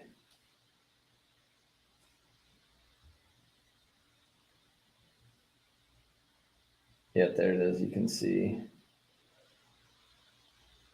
So white flag. That's it. Nice. That means we got it. That's great. All right. That was a big weekend. Win. That was huge. Yeah. So, how about that, guys? Wow. We've got an IMSA win. Thanks to some help from the 14 and the 9. Thank you, guys. Flowers will be sent on Monday morning. Yeah. WEC championship. How about that? World championship. Yeah. Big news. So I would call that a pretty successful weekend. So TV's showing the white, minute 30 left on official timing. Yeah, minute 25. We've got left on the clock. So as long as the car can make it around, we can more officially celebrate. So in GTP, we got the Acura. The Shank guys are winning one. I think that's.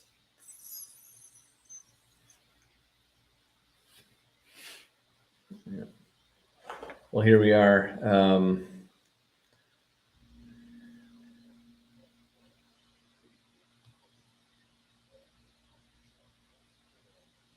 Oh, Yeah, the 24th is getting a penalty, but I'm not sure how that's going to play out. What was that? Mike Shank's getting a little feisty.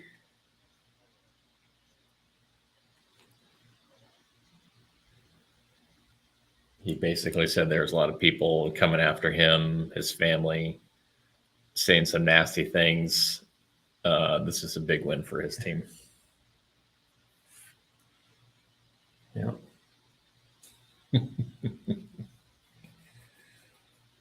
Good little entertaining soundbite there.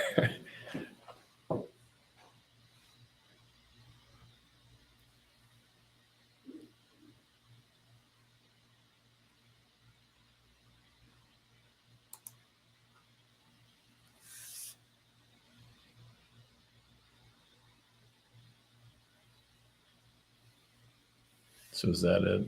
Yeah.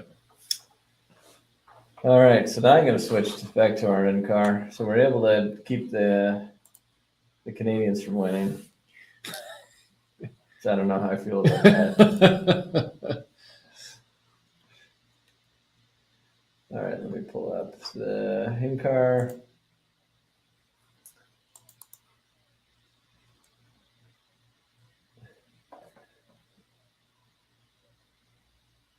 Yep, so you can see where we are on track.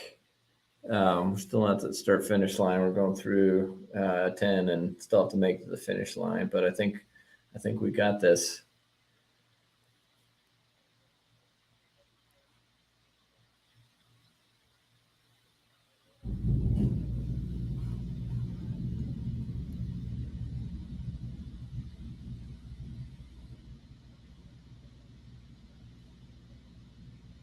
All right, we're coming around. Coming to take the checkered. So there's the GTP cars.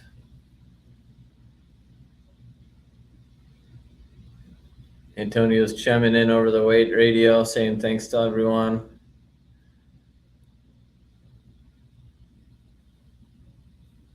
You cross. Yep, we've crossed.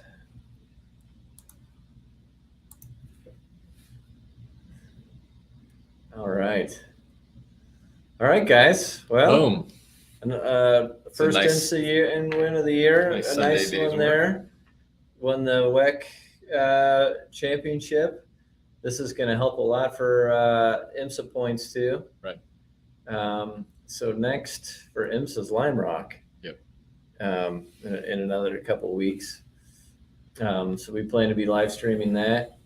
So our plan has been to live stream the rest of the IMSA races. Not sure about WEC. We'll do that on a case-by-case basis, I guess. Yeah. But yeah, plenty of racing left in IMSA to do. Yeah, but stay tuned. Please continue to follow our team. The next week, 2 weeks, we'll have some news coming out. So it'll all be good. And as I mentioned earlier, we'll have some fun things to give away.